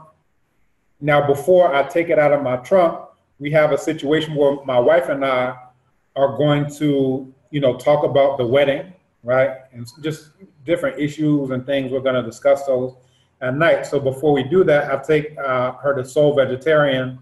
I know she likes this. They have this, what do you call it? Like a vanilla flavored kind of root beer at Soul Vegetarian. And whatever. So I just get a couple things. And we're headed back towards 75th Street. And about a week or two before that, I'm driving, and coming out, there's a woman who's like eating chicken in a Lexus SUV, and she crashes into my front left turn signal. Mm-hmm. So she's not looking, she's looking down, and I'm seeing her as she's approaching. I'm honking my horn, and she's looking down, and bam, she crashes into it. Mm-hmm. So I reported to insurance. The check comes in on that Friday. This happens on Monday that we're going to discuss the wedding and everything. Mm-hmm. Now, to go to where we're going, I make a left turn. So I put on my turn signal, but guess what? My left turn signal is broken. Okay. Now on the other side are these police officers. Now I put on my turn signal, but I turn left. Now they're coming behind me because guess what? I didn't put on my turn signal according to them because they can't see it because it's broken. Mm-hmm. And I have the check on me from the insurance, right? Anyway, long story short, they decide, let's go on a fishing trip. They look in and they see the root beer and they say, let's go on a fishing trip. So they asked me to come out because open container of alcohol is illegal or whatever. So then they stick their head in and they smell it and say, oh, it's root beer. They put it down, but they're not willing to stop. They're going to keep searching until they come up with something. But I'm like, it's no problem because I don't have anything unless they plant something, which is something that they will do as well. I'm just. What part? This is Chicago. What kind of area? This is all Chicago. Black area, suburbs. This is black area. This is south side of Chicago, black as you can get. Wow. Okay. So, west side is probably blacker, but second black as you can get. Really? I didn't even know that. I didn't even know that. Yeah, west side is blacker than south side. They'll go back and forth, but I'll give it to them. West side is like Mississippi somewhere, just transport it. I don't know. But, long story short, I'm like, no problem. So they are telling me to get out of the car. Now they search me. Now, because me and my wife, we're at night, we're going to go to the beach. I had a knife that I got in Brazil in my sock, but they don't do a thorough search and they don't find that. But they have me in handcuffs. They put me into the back of the car seat, the police car, and I realized, oh wow, I have this in my sock. So I have to do this contortion where I put the handcuffs around me. I go underneath, put it in front, so I can now put this into the seat. Yeah. Because I'm like, I gotta get that, gotta get rid of that. And I really like that knife. I got that knife when I was in Brazil. It was, real nice knife. Yeah. But you do what you gotta do. Then they put my wife in, and as I'm sitting there, it dawns on me, oh, snap. The force multiplier is in the trunk of the car.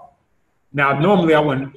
No, real quick though. So just because of the, what we call indicator, I forget what you call it, the indicator.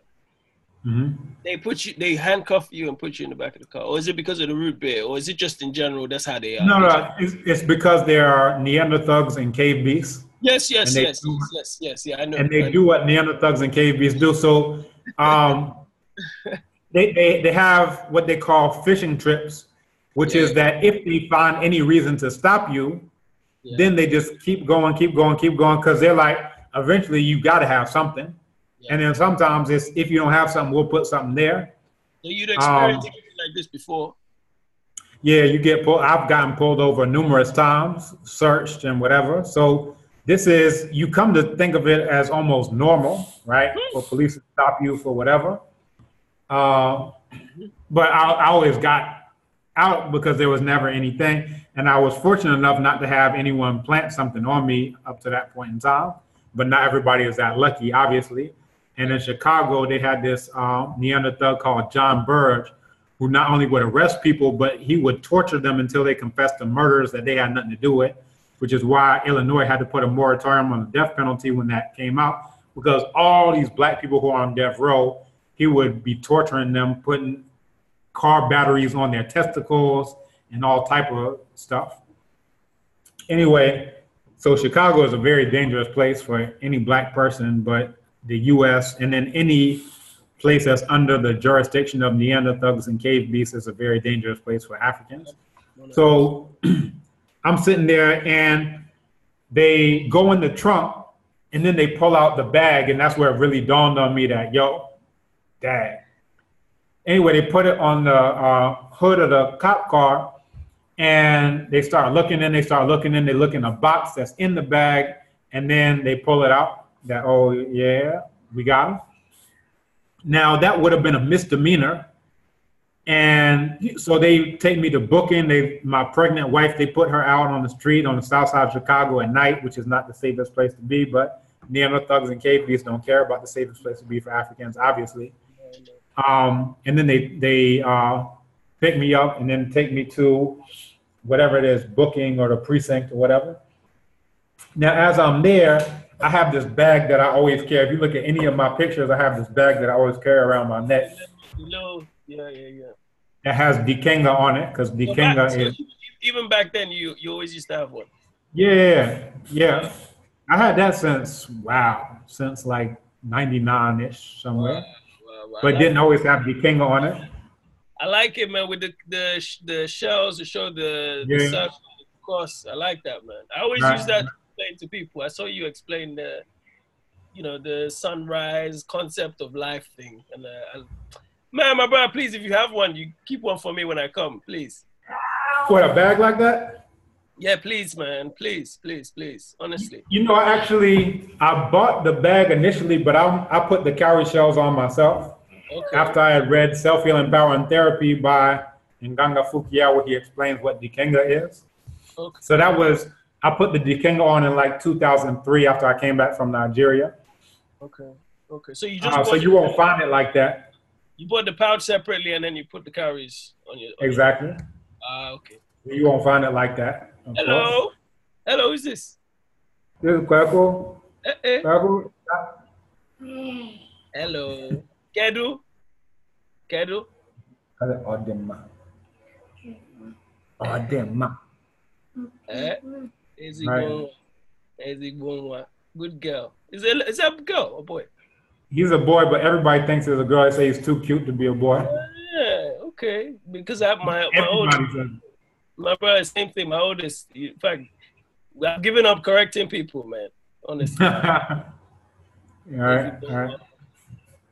So yes, carry on, my brother, please. Yeah, so that was the situation. Now they locked me up and they opened up the bag and put everything onto the table where I'm sitting there in handcuffs. And then they put it all back in, like, oh, he doesn't have anything. And I mentioned, yeah, I'm a lecturer here. You know, I'm this, I'm that. They don't care about none of that. So they put it all back in. But then I hear them saying, well, where is it? Where is it?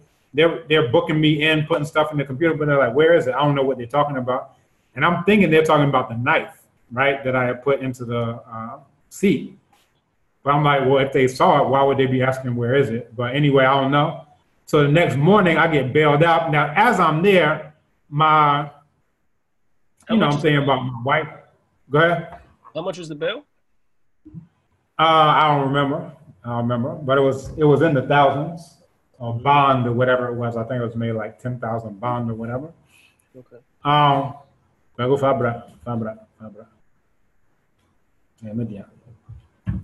So as I'm sitting there, I'm thinking, you know, this is jacked up. One, they put my wife out on the side of the street, but then also I'm sitting there thinking, if I don't get out by the morning, they're gonna make me put on prison clothes.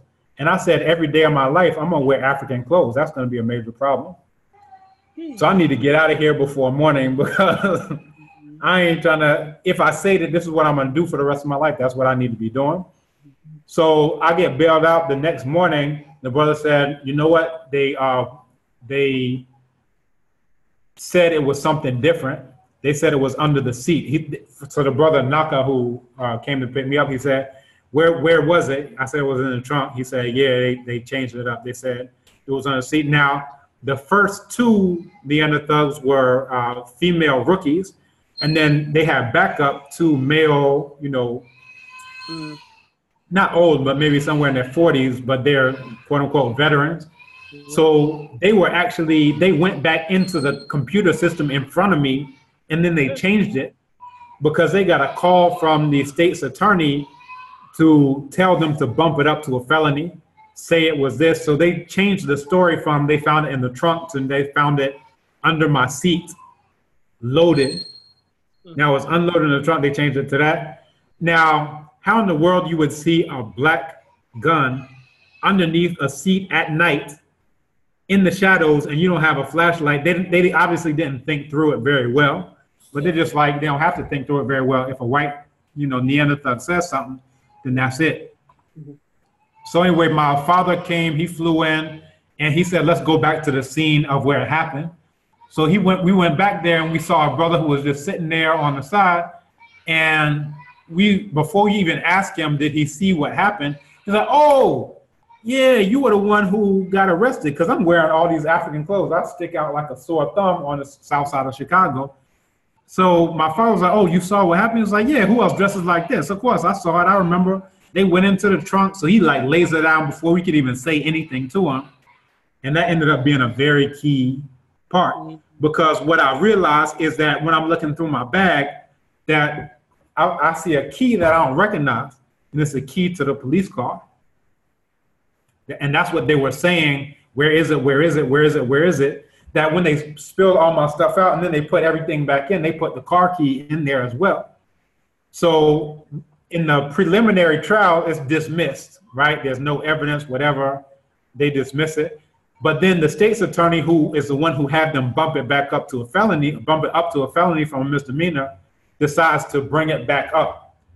So what we do, we get a lawyer, Andre Grant, I'll never forget him, excellent attorney. He says, all right, so we need black as 1,000 midnights, black. Yeah. And we send out a call to the community. Everybody's coming in, and we say everybody who comes to the hearing wear African clothes. So we rolling deep, man. People flying in from all over the country, and everybody's looking, turning around like, they're here for him. They're here for him. We like hold hands in a circle, call down the ancestors about it. And everybody else is like, yo, this is some different stuff. We don't know what this is. And, you know, right before they called me up, the brother who was just there, he got sentenced to 10 years on the same thing. And this is the code. They say that they found it under the seat. They say they found it under the seat and loaded. And as soon as they say that, the cops just wink at the judge, and the judge says, okay, we sending him up to prison. So somebody in front of me, the exact same story. Then I come up and I'm just like, yo, but I'm not copping a plea, because they send it out to a place called Bridgeview, where everybody cops a plea. So they have a 99.99999% conviction rate, because either they'll sentence you or you'll just plead guilty, right? Like, nah, this is a false arrest. It's a lie. We're not going to do that. So anyway, long story short, what we do in one of these hearings, because they keep postponing it, because the police are scared. There's a brother who played in the Spook Who Sat by the Door. And I won't mention his name, because anyway, where he says, I was born black, I live black, I'm gonna die, probably because I'm black. So he ended up becoming a police officer there in Chicago. And we used to always train at the same gun range, right? And we're part of the same network of folks. One of the cast of Spook Who Sat by the Door. One of the cast members. Yes. One of the cast members. Okay. So anyway, he speaks to whoever these little rookies are. They don't even want to show up to court, right? I don't know what he said. I don't know what happened, but they don't even want to show up to court. So they keep postponing it because they're afraid. Because they are afraid to come. I don't even know why they're not showing up, but they don't show up.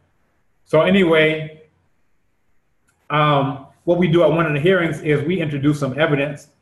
So what the police say is that they never even went into the trunk So this is how far the lie goes. So to say that they didn't even go into the trunk. So what we put up is we have some evidence. We say, if you didn't go into the trunk, then how do we get this? And it's a cop car key. Now, really, that's just smoke and mirrors to get them rushing off on that. Because what's really the thing is the brother who we went back to the scene and we found, he's a surprise witness, who is just a down-to-earth brother, just convincing. That's just, man, of course I saw it. What you talking about? Yeah, I saw this thing. He was wearing all his African clothes, and so like he can't even make up how he is, right? So we pull up this car key. So now all the other hearings, they keep trying to explain away the car key. It couldn't have been he couldn't have had it from that point in time because we drove back in the car. So it must have been at the precinct that somehow it got, we don't even care. At the very last one, we bring up the witness. So he comes in and he lays down. So, you know, when they found it you saying they found it in the trunk, when they found it in the trunk, did they like put it up in the air and say, look, we found it? Like, what are you talking about? They would never do that, put it in the air. What is this, a movie? What is this, Hollywood? Yeah, we got the, they took it out, they saw it, they put it up. So he like lays it down exactly as it happened. Yeah. And the judge is this old, it looked like one of the, you ever see like these lynching photos and they have little children who are looking up smiling? This was like one of the little boys who was there at the lynching, like looking up smiling like he's grown, he's come of age. White hair, just like, if you are a Neanderthal and you get to be that old, you had to be doing some evil stuff to some black people. So anyway, they called me to the witness stand. What was the jury like? Is it all white jury? Or? It wasn't a jury, it was just the judge, because this is a motion to quash the arrest. So we haven't even gotten to like a full trial. All this stuff is leading up to what could have been a trial. Now, as me myself, I was sitting on the witness stand, I had another epiphany. I said, as long as I'm under their jurisdiction, on a whim, they can decide to put me through this. This could happen 20 times, right? Where all my cash goes, like we had to have spent a good 10,000, this is beyond the bond. We had to have spent a good 10, 20,000 just on flying in, legal stuff, where my parents gonna, you know, fly in, stay, all this type of stuff. So anytime they decide, they could say, all right, we're just gonna hassle you.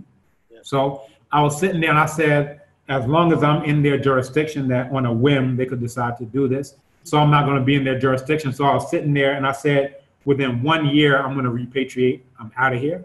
And that was always the plan for you, you were always gonna go. Yeah. That was the major catalyst, because before that, I was thinking we have our survival unit, we need to make a revolution in Cave Beast land, right? But then the other side of it was Obama was getting elected, and I was like, there goes the revolution, right? Because you see what happened in Reconstruction. As soon as these Neanderthals give you a little bit of a black overseer, you hop right into their arms and say, oh, all that stuff we was talking about? No, forget all that. Yes, they love us now. People who I thought was down, they was at the inauguration wearing red, white, and blue flag jackets. My brother, I'm not gonna lie. I drank that Kool-Aid, man. I'm not gonna lie, man. I don't even know why I thought. I was just happy to see him, but right. So that year that he was elected was the year I was planning on repatriation, because I was like, there goes the revolution. Yeah.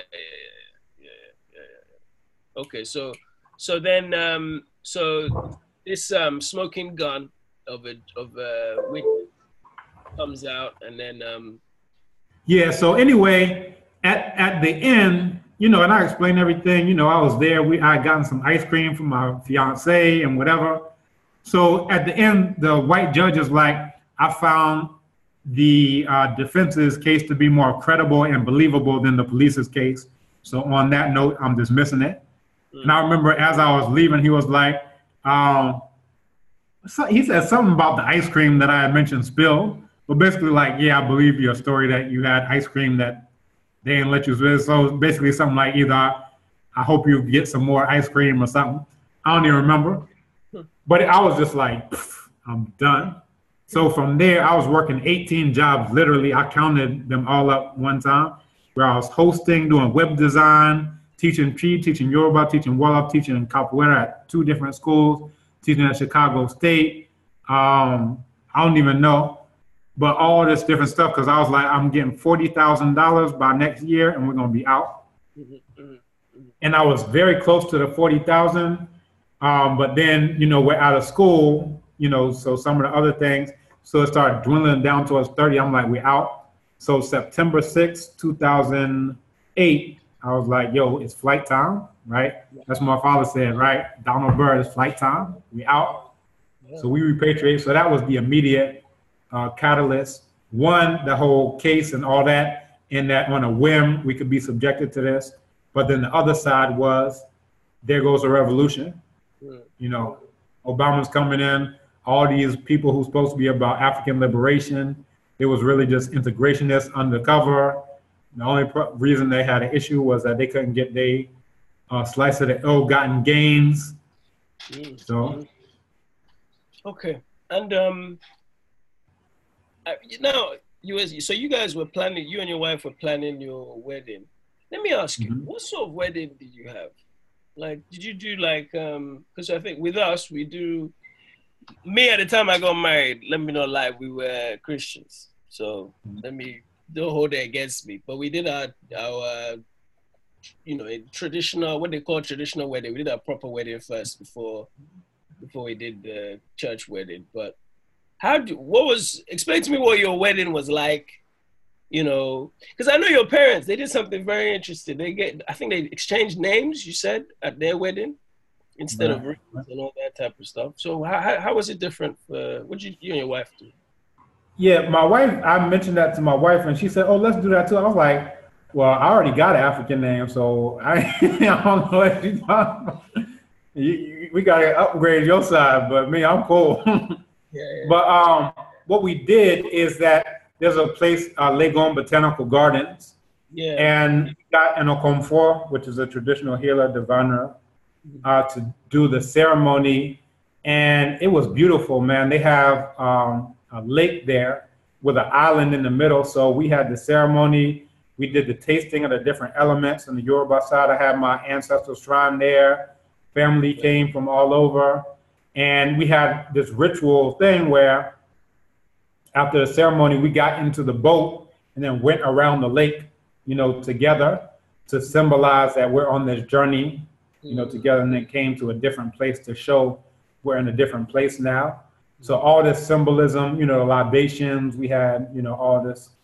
Now the owner of the Botanical Gardens, he raved about that. He said that was the most amazing wedding that's ever happened there. People have weddings there every week. That was the most amazing. He was like, yeah, they had no comfort there who did it. It was purely traditional. So when we started our school, that's why he allowed us to start the school there, because he was just like, this was the most amazing thing. To have an African wedding in Africa was the most amazing thing to him. Wow. And your school, sorry, I know it's late, man. So let me round up. But so your school. So talk to me about your school, man, because you have the privilege of experiencing African-centered parents. I think till you were a year old, you had that kind of experience of being in an African-centered school. Not much, obviously, but then, and also you were teaching, and you have a lot to do with curriculum. So starting the school, I imagine you're always going to homeschool your kids, I'm sure. But where does the school come in? How long has that been going on for? And what's the background to it? Yeah, a quick point of clarification that my African Center school was preschool, so that was when I was around 4. Preschool. So my parents moved down, but it lasted 1 year, which again wasn't much. But it came through because, like with my daughter, I made a decision before she was born that I would never speak to any of my children in any cave beast Neanderthal language. That I would only speak to them in African languages. So that was the whole thing. So to teach my daughter, we're doing math, we're doing science, we're doing art, we're doing everything in Chi mainly, and then Yoruba supplementarily. And every so often I would like post videos of the stuff that we're doing. So we're doing probability using Odrifa. Oh, wow. We're doing multiplication in Chi. She needs to learn the 5 times table. or whatever it was. So we're just doing all this, you know, great stuff, or doing medu necha in Chi. And like people would be like, wow, that would be great if I could have that for my children. So we're like, okay, yeah. So there was a friend of the family who ended up passing from breast cancer. She's my wife's age, and they actually went to undergrad together. And we had 3 children. And she was always trying to bring people together. So she would have events and different things. She'll organize an African dance class or organize whatever. So when she passed away, we were like, you know what? We're doing this. And she was homeschooling her children, but it was like a homeschool collective. Everybody was off in their corner doing their own thing, homeschooling. And what she was always trying to do is bring people together around these different, you know, events. We went to the Air Force, Ghana Air Force together, stuff like that. So we were like, all right, let's carry on her legacy that she started. So we started doing the school at the Botanical Gardens, and that was a connection that I just mentioned from the wedding. And yeah, just took it from there. So that was the impetus, was people basically begging, yo, we need this for our children. You know, your daughter can do all this stuff. She's doing algebra at like 5.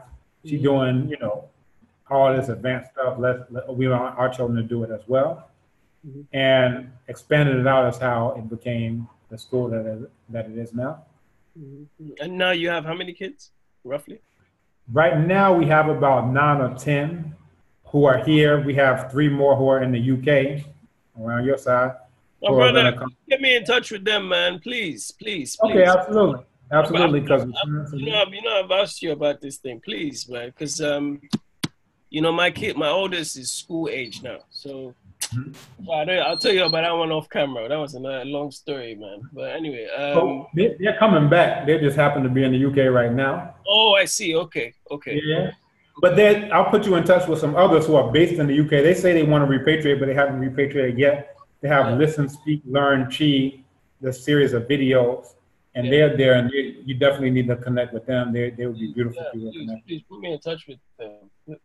But let me round up by asking you a couple of questions, if you don't mind. So for one, you know, you're very fortunate with you know, type of parents that you had, and I'm sure in Ghana you see African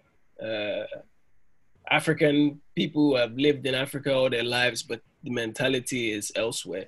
And you've also seen the same thing in the States with the other African people that are there.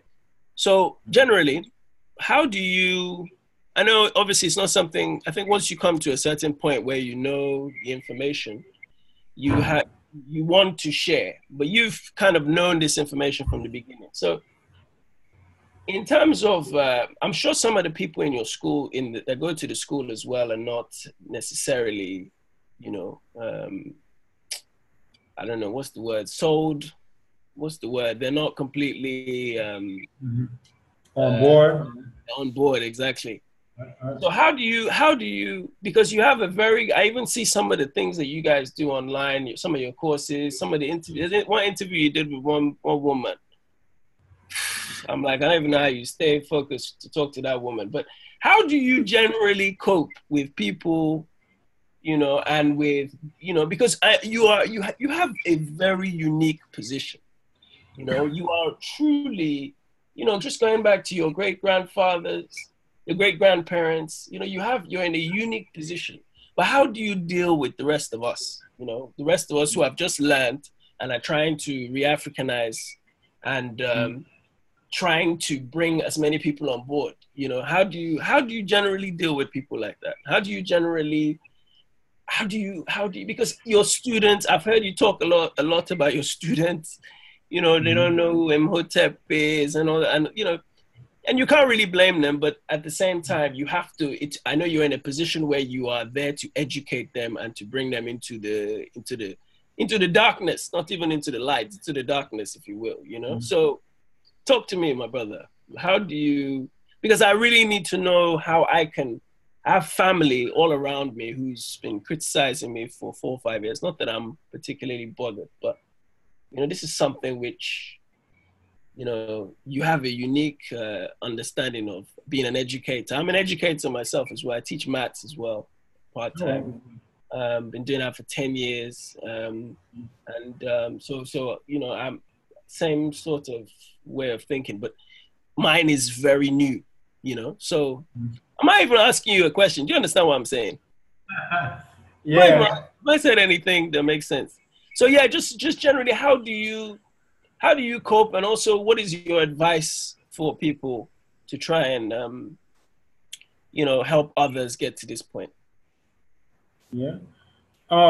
This is an excellent question. It's something I've been thinking about a lot recently, especially because oftentimes when we get information about being African and, you know, all this deep knowledge and whatever, oftentimes that's something that's not included in that information is how do you interact with people who are absolutely anti-African, who are absolutely just against whatever, you know.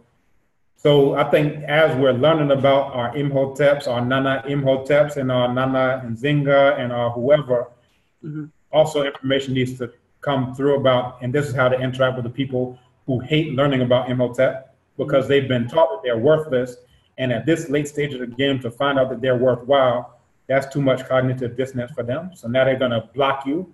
Now you understand, so there has to be that lesson of, this is the interpersonal relationships and how to kind of smooth those things over. But very rarely is it perfectly smooth because here you have people who are biogenetically African, and that's about as far as it goes. Even in terms of identifying as African, that's only when the World Cup is on, because other than that, it's on an ethnic basis that I'm this and y'all are that. And even beyond that, it's like sub-ethnic groups. So even among Akan, our Chims and Asantes don't get along like that.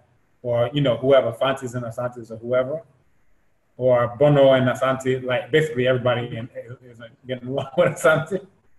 So even that's under the umbrella of Akan, much less before we go to Akans and Ewes, or Southerners and Northerners, or Ghanaians and Nigerians, and all, you can go ad infinitum.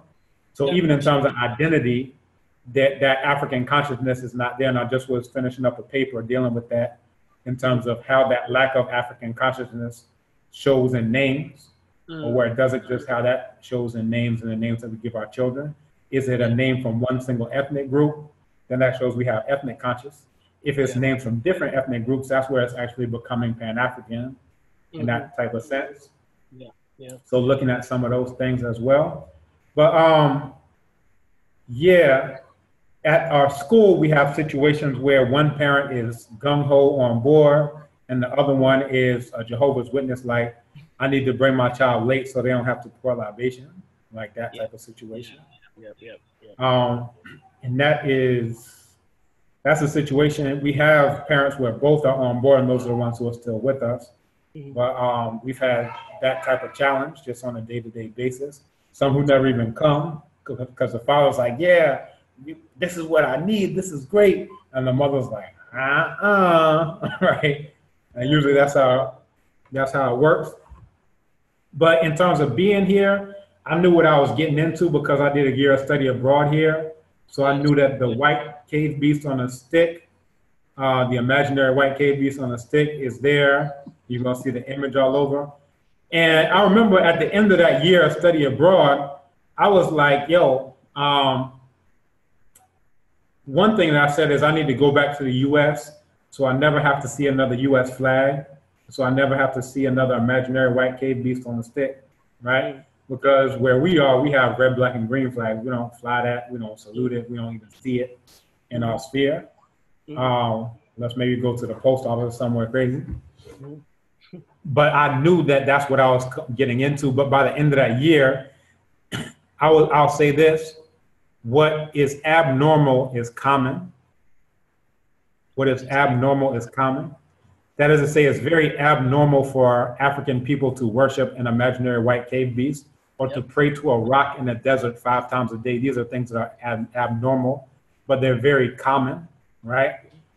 And what's normal is unfortunately uncommon. So if you already know that's the case, and I was under some degree of delusion when I was here, because when I went to see the Dogon people, I was expecting to see people who are untouched by Neanderthals and cave beasts, which doesn't really make too much sense because to read conversations with Ogo Temerli means that there are some cave beasts up there in the mix who are writing it down. So after I took, and I can give you the extended version, I'll give you a short version. After hours and hours of trekking over cliffs and down valleys and back over cliffs to this remote Dogon village where there's not even a road that goes there. Elder comes out and says, "Hi, my name is George. Would you like some Coca-Cola?" That's the first thing he said to me. Would you like some Coca-Cola? This is This is Dogon, Tioli. Okay. The second thing he said is, if you want, you can pitch your tent in front of the church. The white people are already there. Yeah. So the lesson that I got from that year of study abroad was that my work is not yet done. I was hoping to find some people who are untouched and I just get in where I fit in paradise, sipping up coconut. But to do that was very selfish in the sense that I was hoping that my work was already done for me, but it's not. So I need to actually put in the work and do the work to create the world that I would like to see. So all of that ties into why I'm here in Ghana, why I'm doing what I'm doing. So if we see a problem, that tells you what your mission is in life. So it's easy. A lot of people go through life. You got people who are rich. There's this Neanderthal called Robin Williams, who was in the comedy, who killed himself. He got all kind of money, all kind of awards and whatever, and he killed himself. And so people go through their whole life not even knowing what their mission is. But for us, we're fortunate in the sense that there are so many problems. That tells us all the stuff we need to do. So we don't ever have to worry about, oh, I don't have a reason to live. What am I? No. If you know that's the problem, then you got 1,000 things to do. Get to work. You know, I went to Mali in April, and same thing. Yeah, I saw. Went to Bandiagra, went to try and interview them for my documentary. First thing I saw, big church, not even big church, but right at the entrance of this town, this village. And in one of the questions I asked the Hogan, he said, I said, what is the, Doc, can you see me? The first village, that's the same village I went to, because that's where the church. So you go. The church is right on the entrance. Exactly, that's where he said that the white folks have already built their tent. We went to the exact same place. Oh wow! Okay. In the church, so like you're walking towards the village, and the entrance of the church is facing into the village. Yes. That's the same exact place, and that's where we went to the Dogon Festival because we went there in January, and they have this yearly festival. So that was a good thing. We happened to catch that festival, which was amazing, mind-blowing.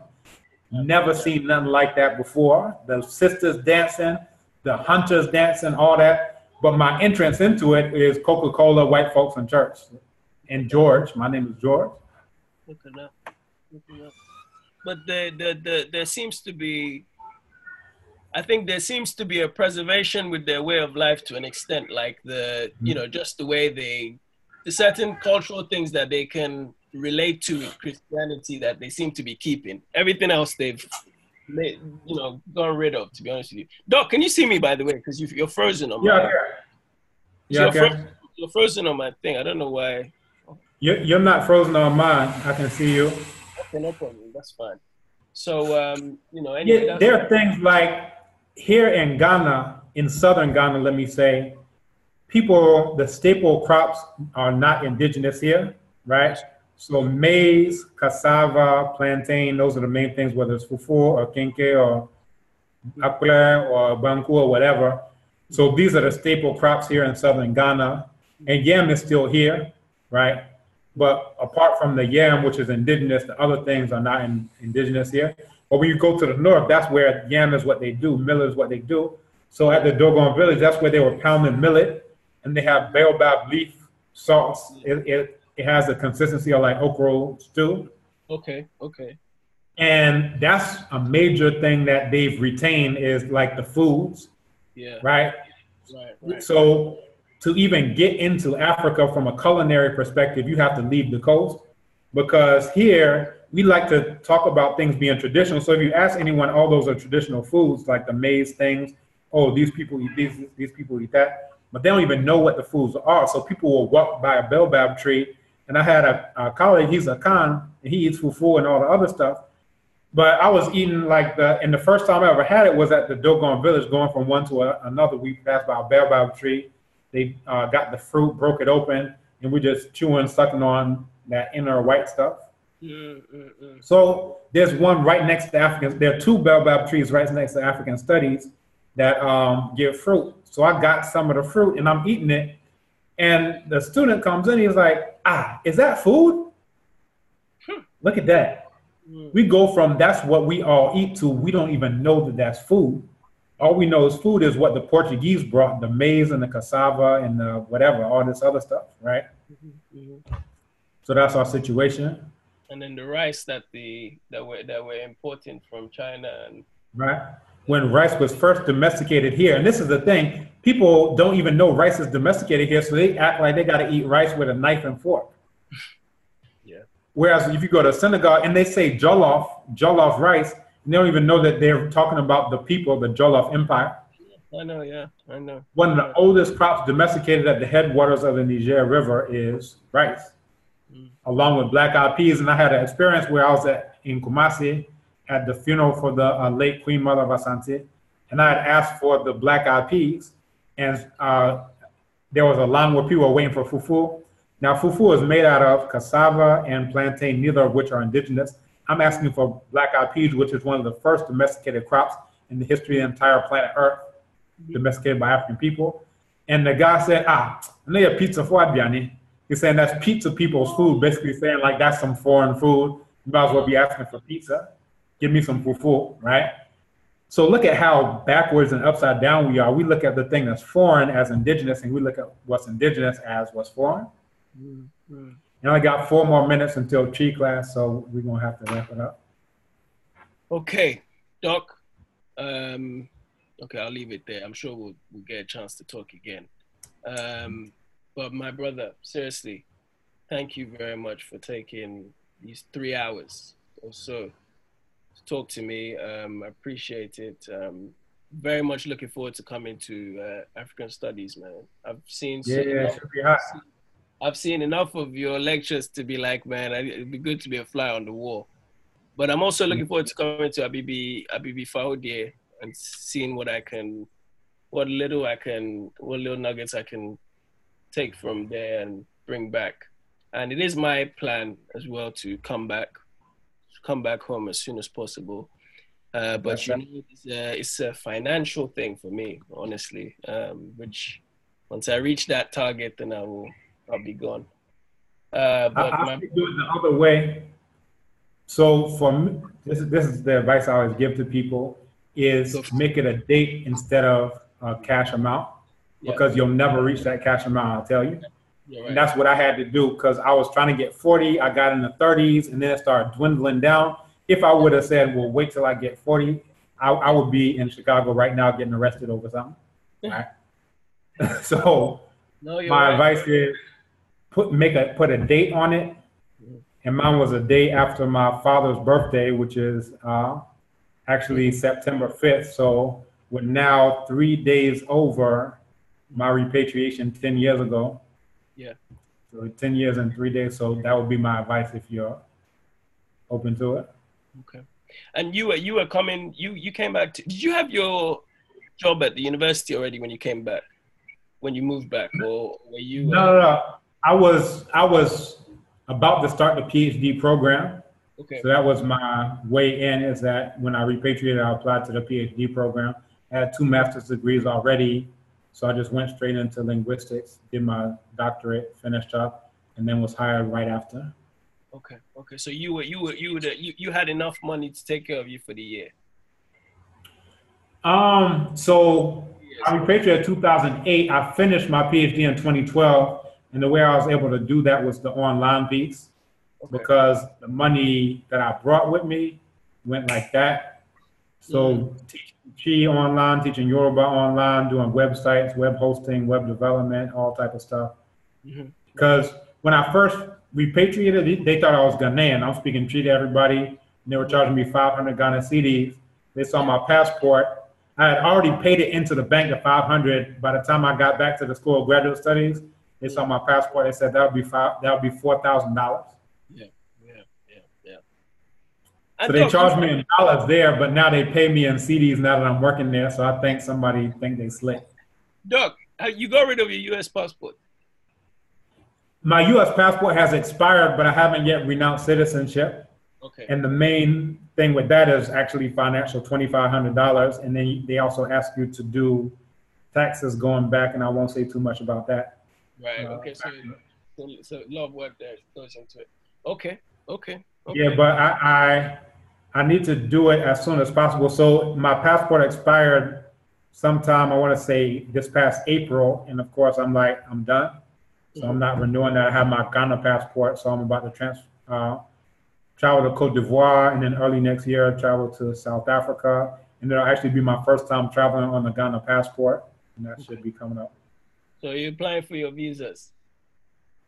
Yeah, ECOWAS, I shouldn't need it for Cote d'Ivoire, but I know it's a hassle because when I went to South Africa before, it was a hassle for all the Ghanaians, but I just walked through. There was like 2 people on the U.S. side. They have a whole side for like U.S. and South Africa, no visa, but then they have like 200 people in a line. So I'm like, next time I go, I got to get ready for being in that line. Yeah, be right. Even with the ECOWAS, because once you go to the Francophone, so-called Francophone countries, they treat us. I traveled to Mali, my Nigerian passport, and they give you hassle. Even when I flew to Benin Republic last year. I helped me and one Canadian girl. They kept us there because they said, how can you be coming into our country? Why can't you just come by road from there? I said, I'm not coming from Nigeria. So they just be ready. But I know you know how to talk to them anyway. So yeah, I had those things actually coming by road, going to Burkina Faso and to Mali. All of that was by road. And at the border, you just got to have your wallet ready. Listen, my brother. In fact, sorry, last story and I'll let you go. Mali, we went to Timbuktu. Yeah. So Timbuktu, we went by road. We're the only me and my cameraman's from Benin. And literally, my brother, we're opening wallet. And in Mali, they don't like bribing too much. They don't they don't do it like Nigerians and Ghanaians, maybe. So my brother, 12-hour journey, and they detained us. By the time we got to the last stop before Timbuktu, the bus driver said, we're leaving you people. So they left us there and we walked the rest of the way into the town. So, but anyway, you just have your wallet ready, as you said, and you'll be okay. Oh, yeah. That's the thing. Once you know what to expect, it's not so jarring and so jolting. Yeah, this is neo-colonial Africa, and if we want it to be different, we got to make it different ourselves. Exactly. So on that note, my brother, thank you. Thank you very much for your time, man. And thank you too, Dalu. I appreciate it. As we say in our place, Obidim Uto, that is my heart. I'm grateful. I'm pleased that we're able to do this. So I will see you in a couple of weeks. Absolutely. So in Yoruba, my stomach is also sweet. In fact, my stomach is hungry now. Let me go eat. Thank you, my brother. Same here, but I got to teach a class, so that's why I took survival training. My brother. I'm trying. Me too. I need to. Random. The survival training. This is is firearms as well as combat. Is that it? Yeah, firearms, combat, wild food foraging, shelter construction, first aid, every aspect, water treatment, just everything. Okay. All right. So we'll talk about that when you come too. Yes. Okay, so I'm coming in. I'll be there 26th, and I'll be there till the 28th anyway. So hopefully it'll be like that. All right, my brother. My regards to Madam and all the kids and everybody. All right. In my regards to, I gotta stop calling her Mona, but when I see her, I'll be like, oh shoot, it's Mona. Uche. All right, definitely. All right. Take care, my brother. Yo, what you for? Dalo. Medalsi. Yes, da. Odabo. Odabo.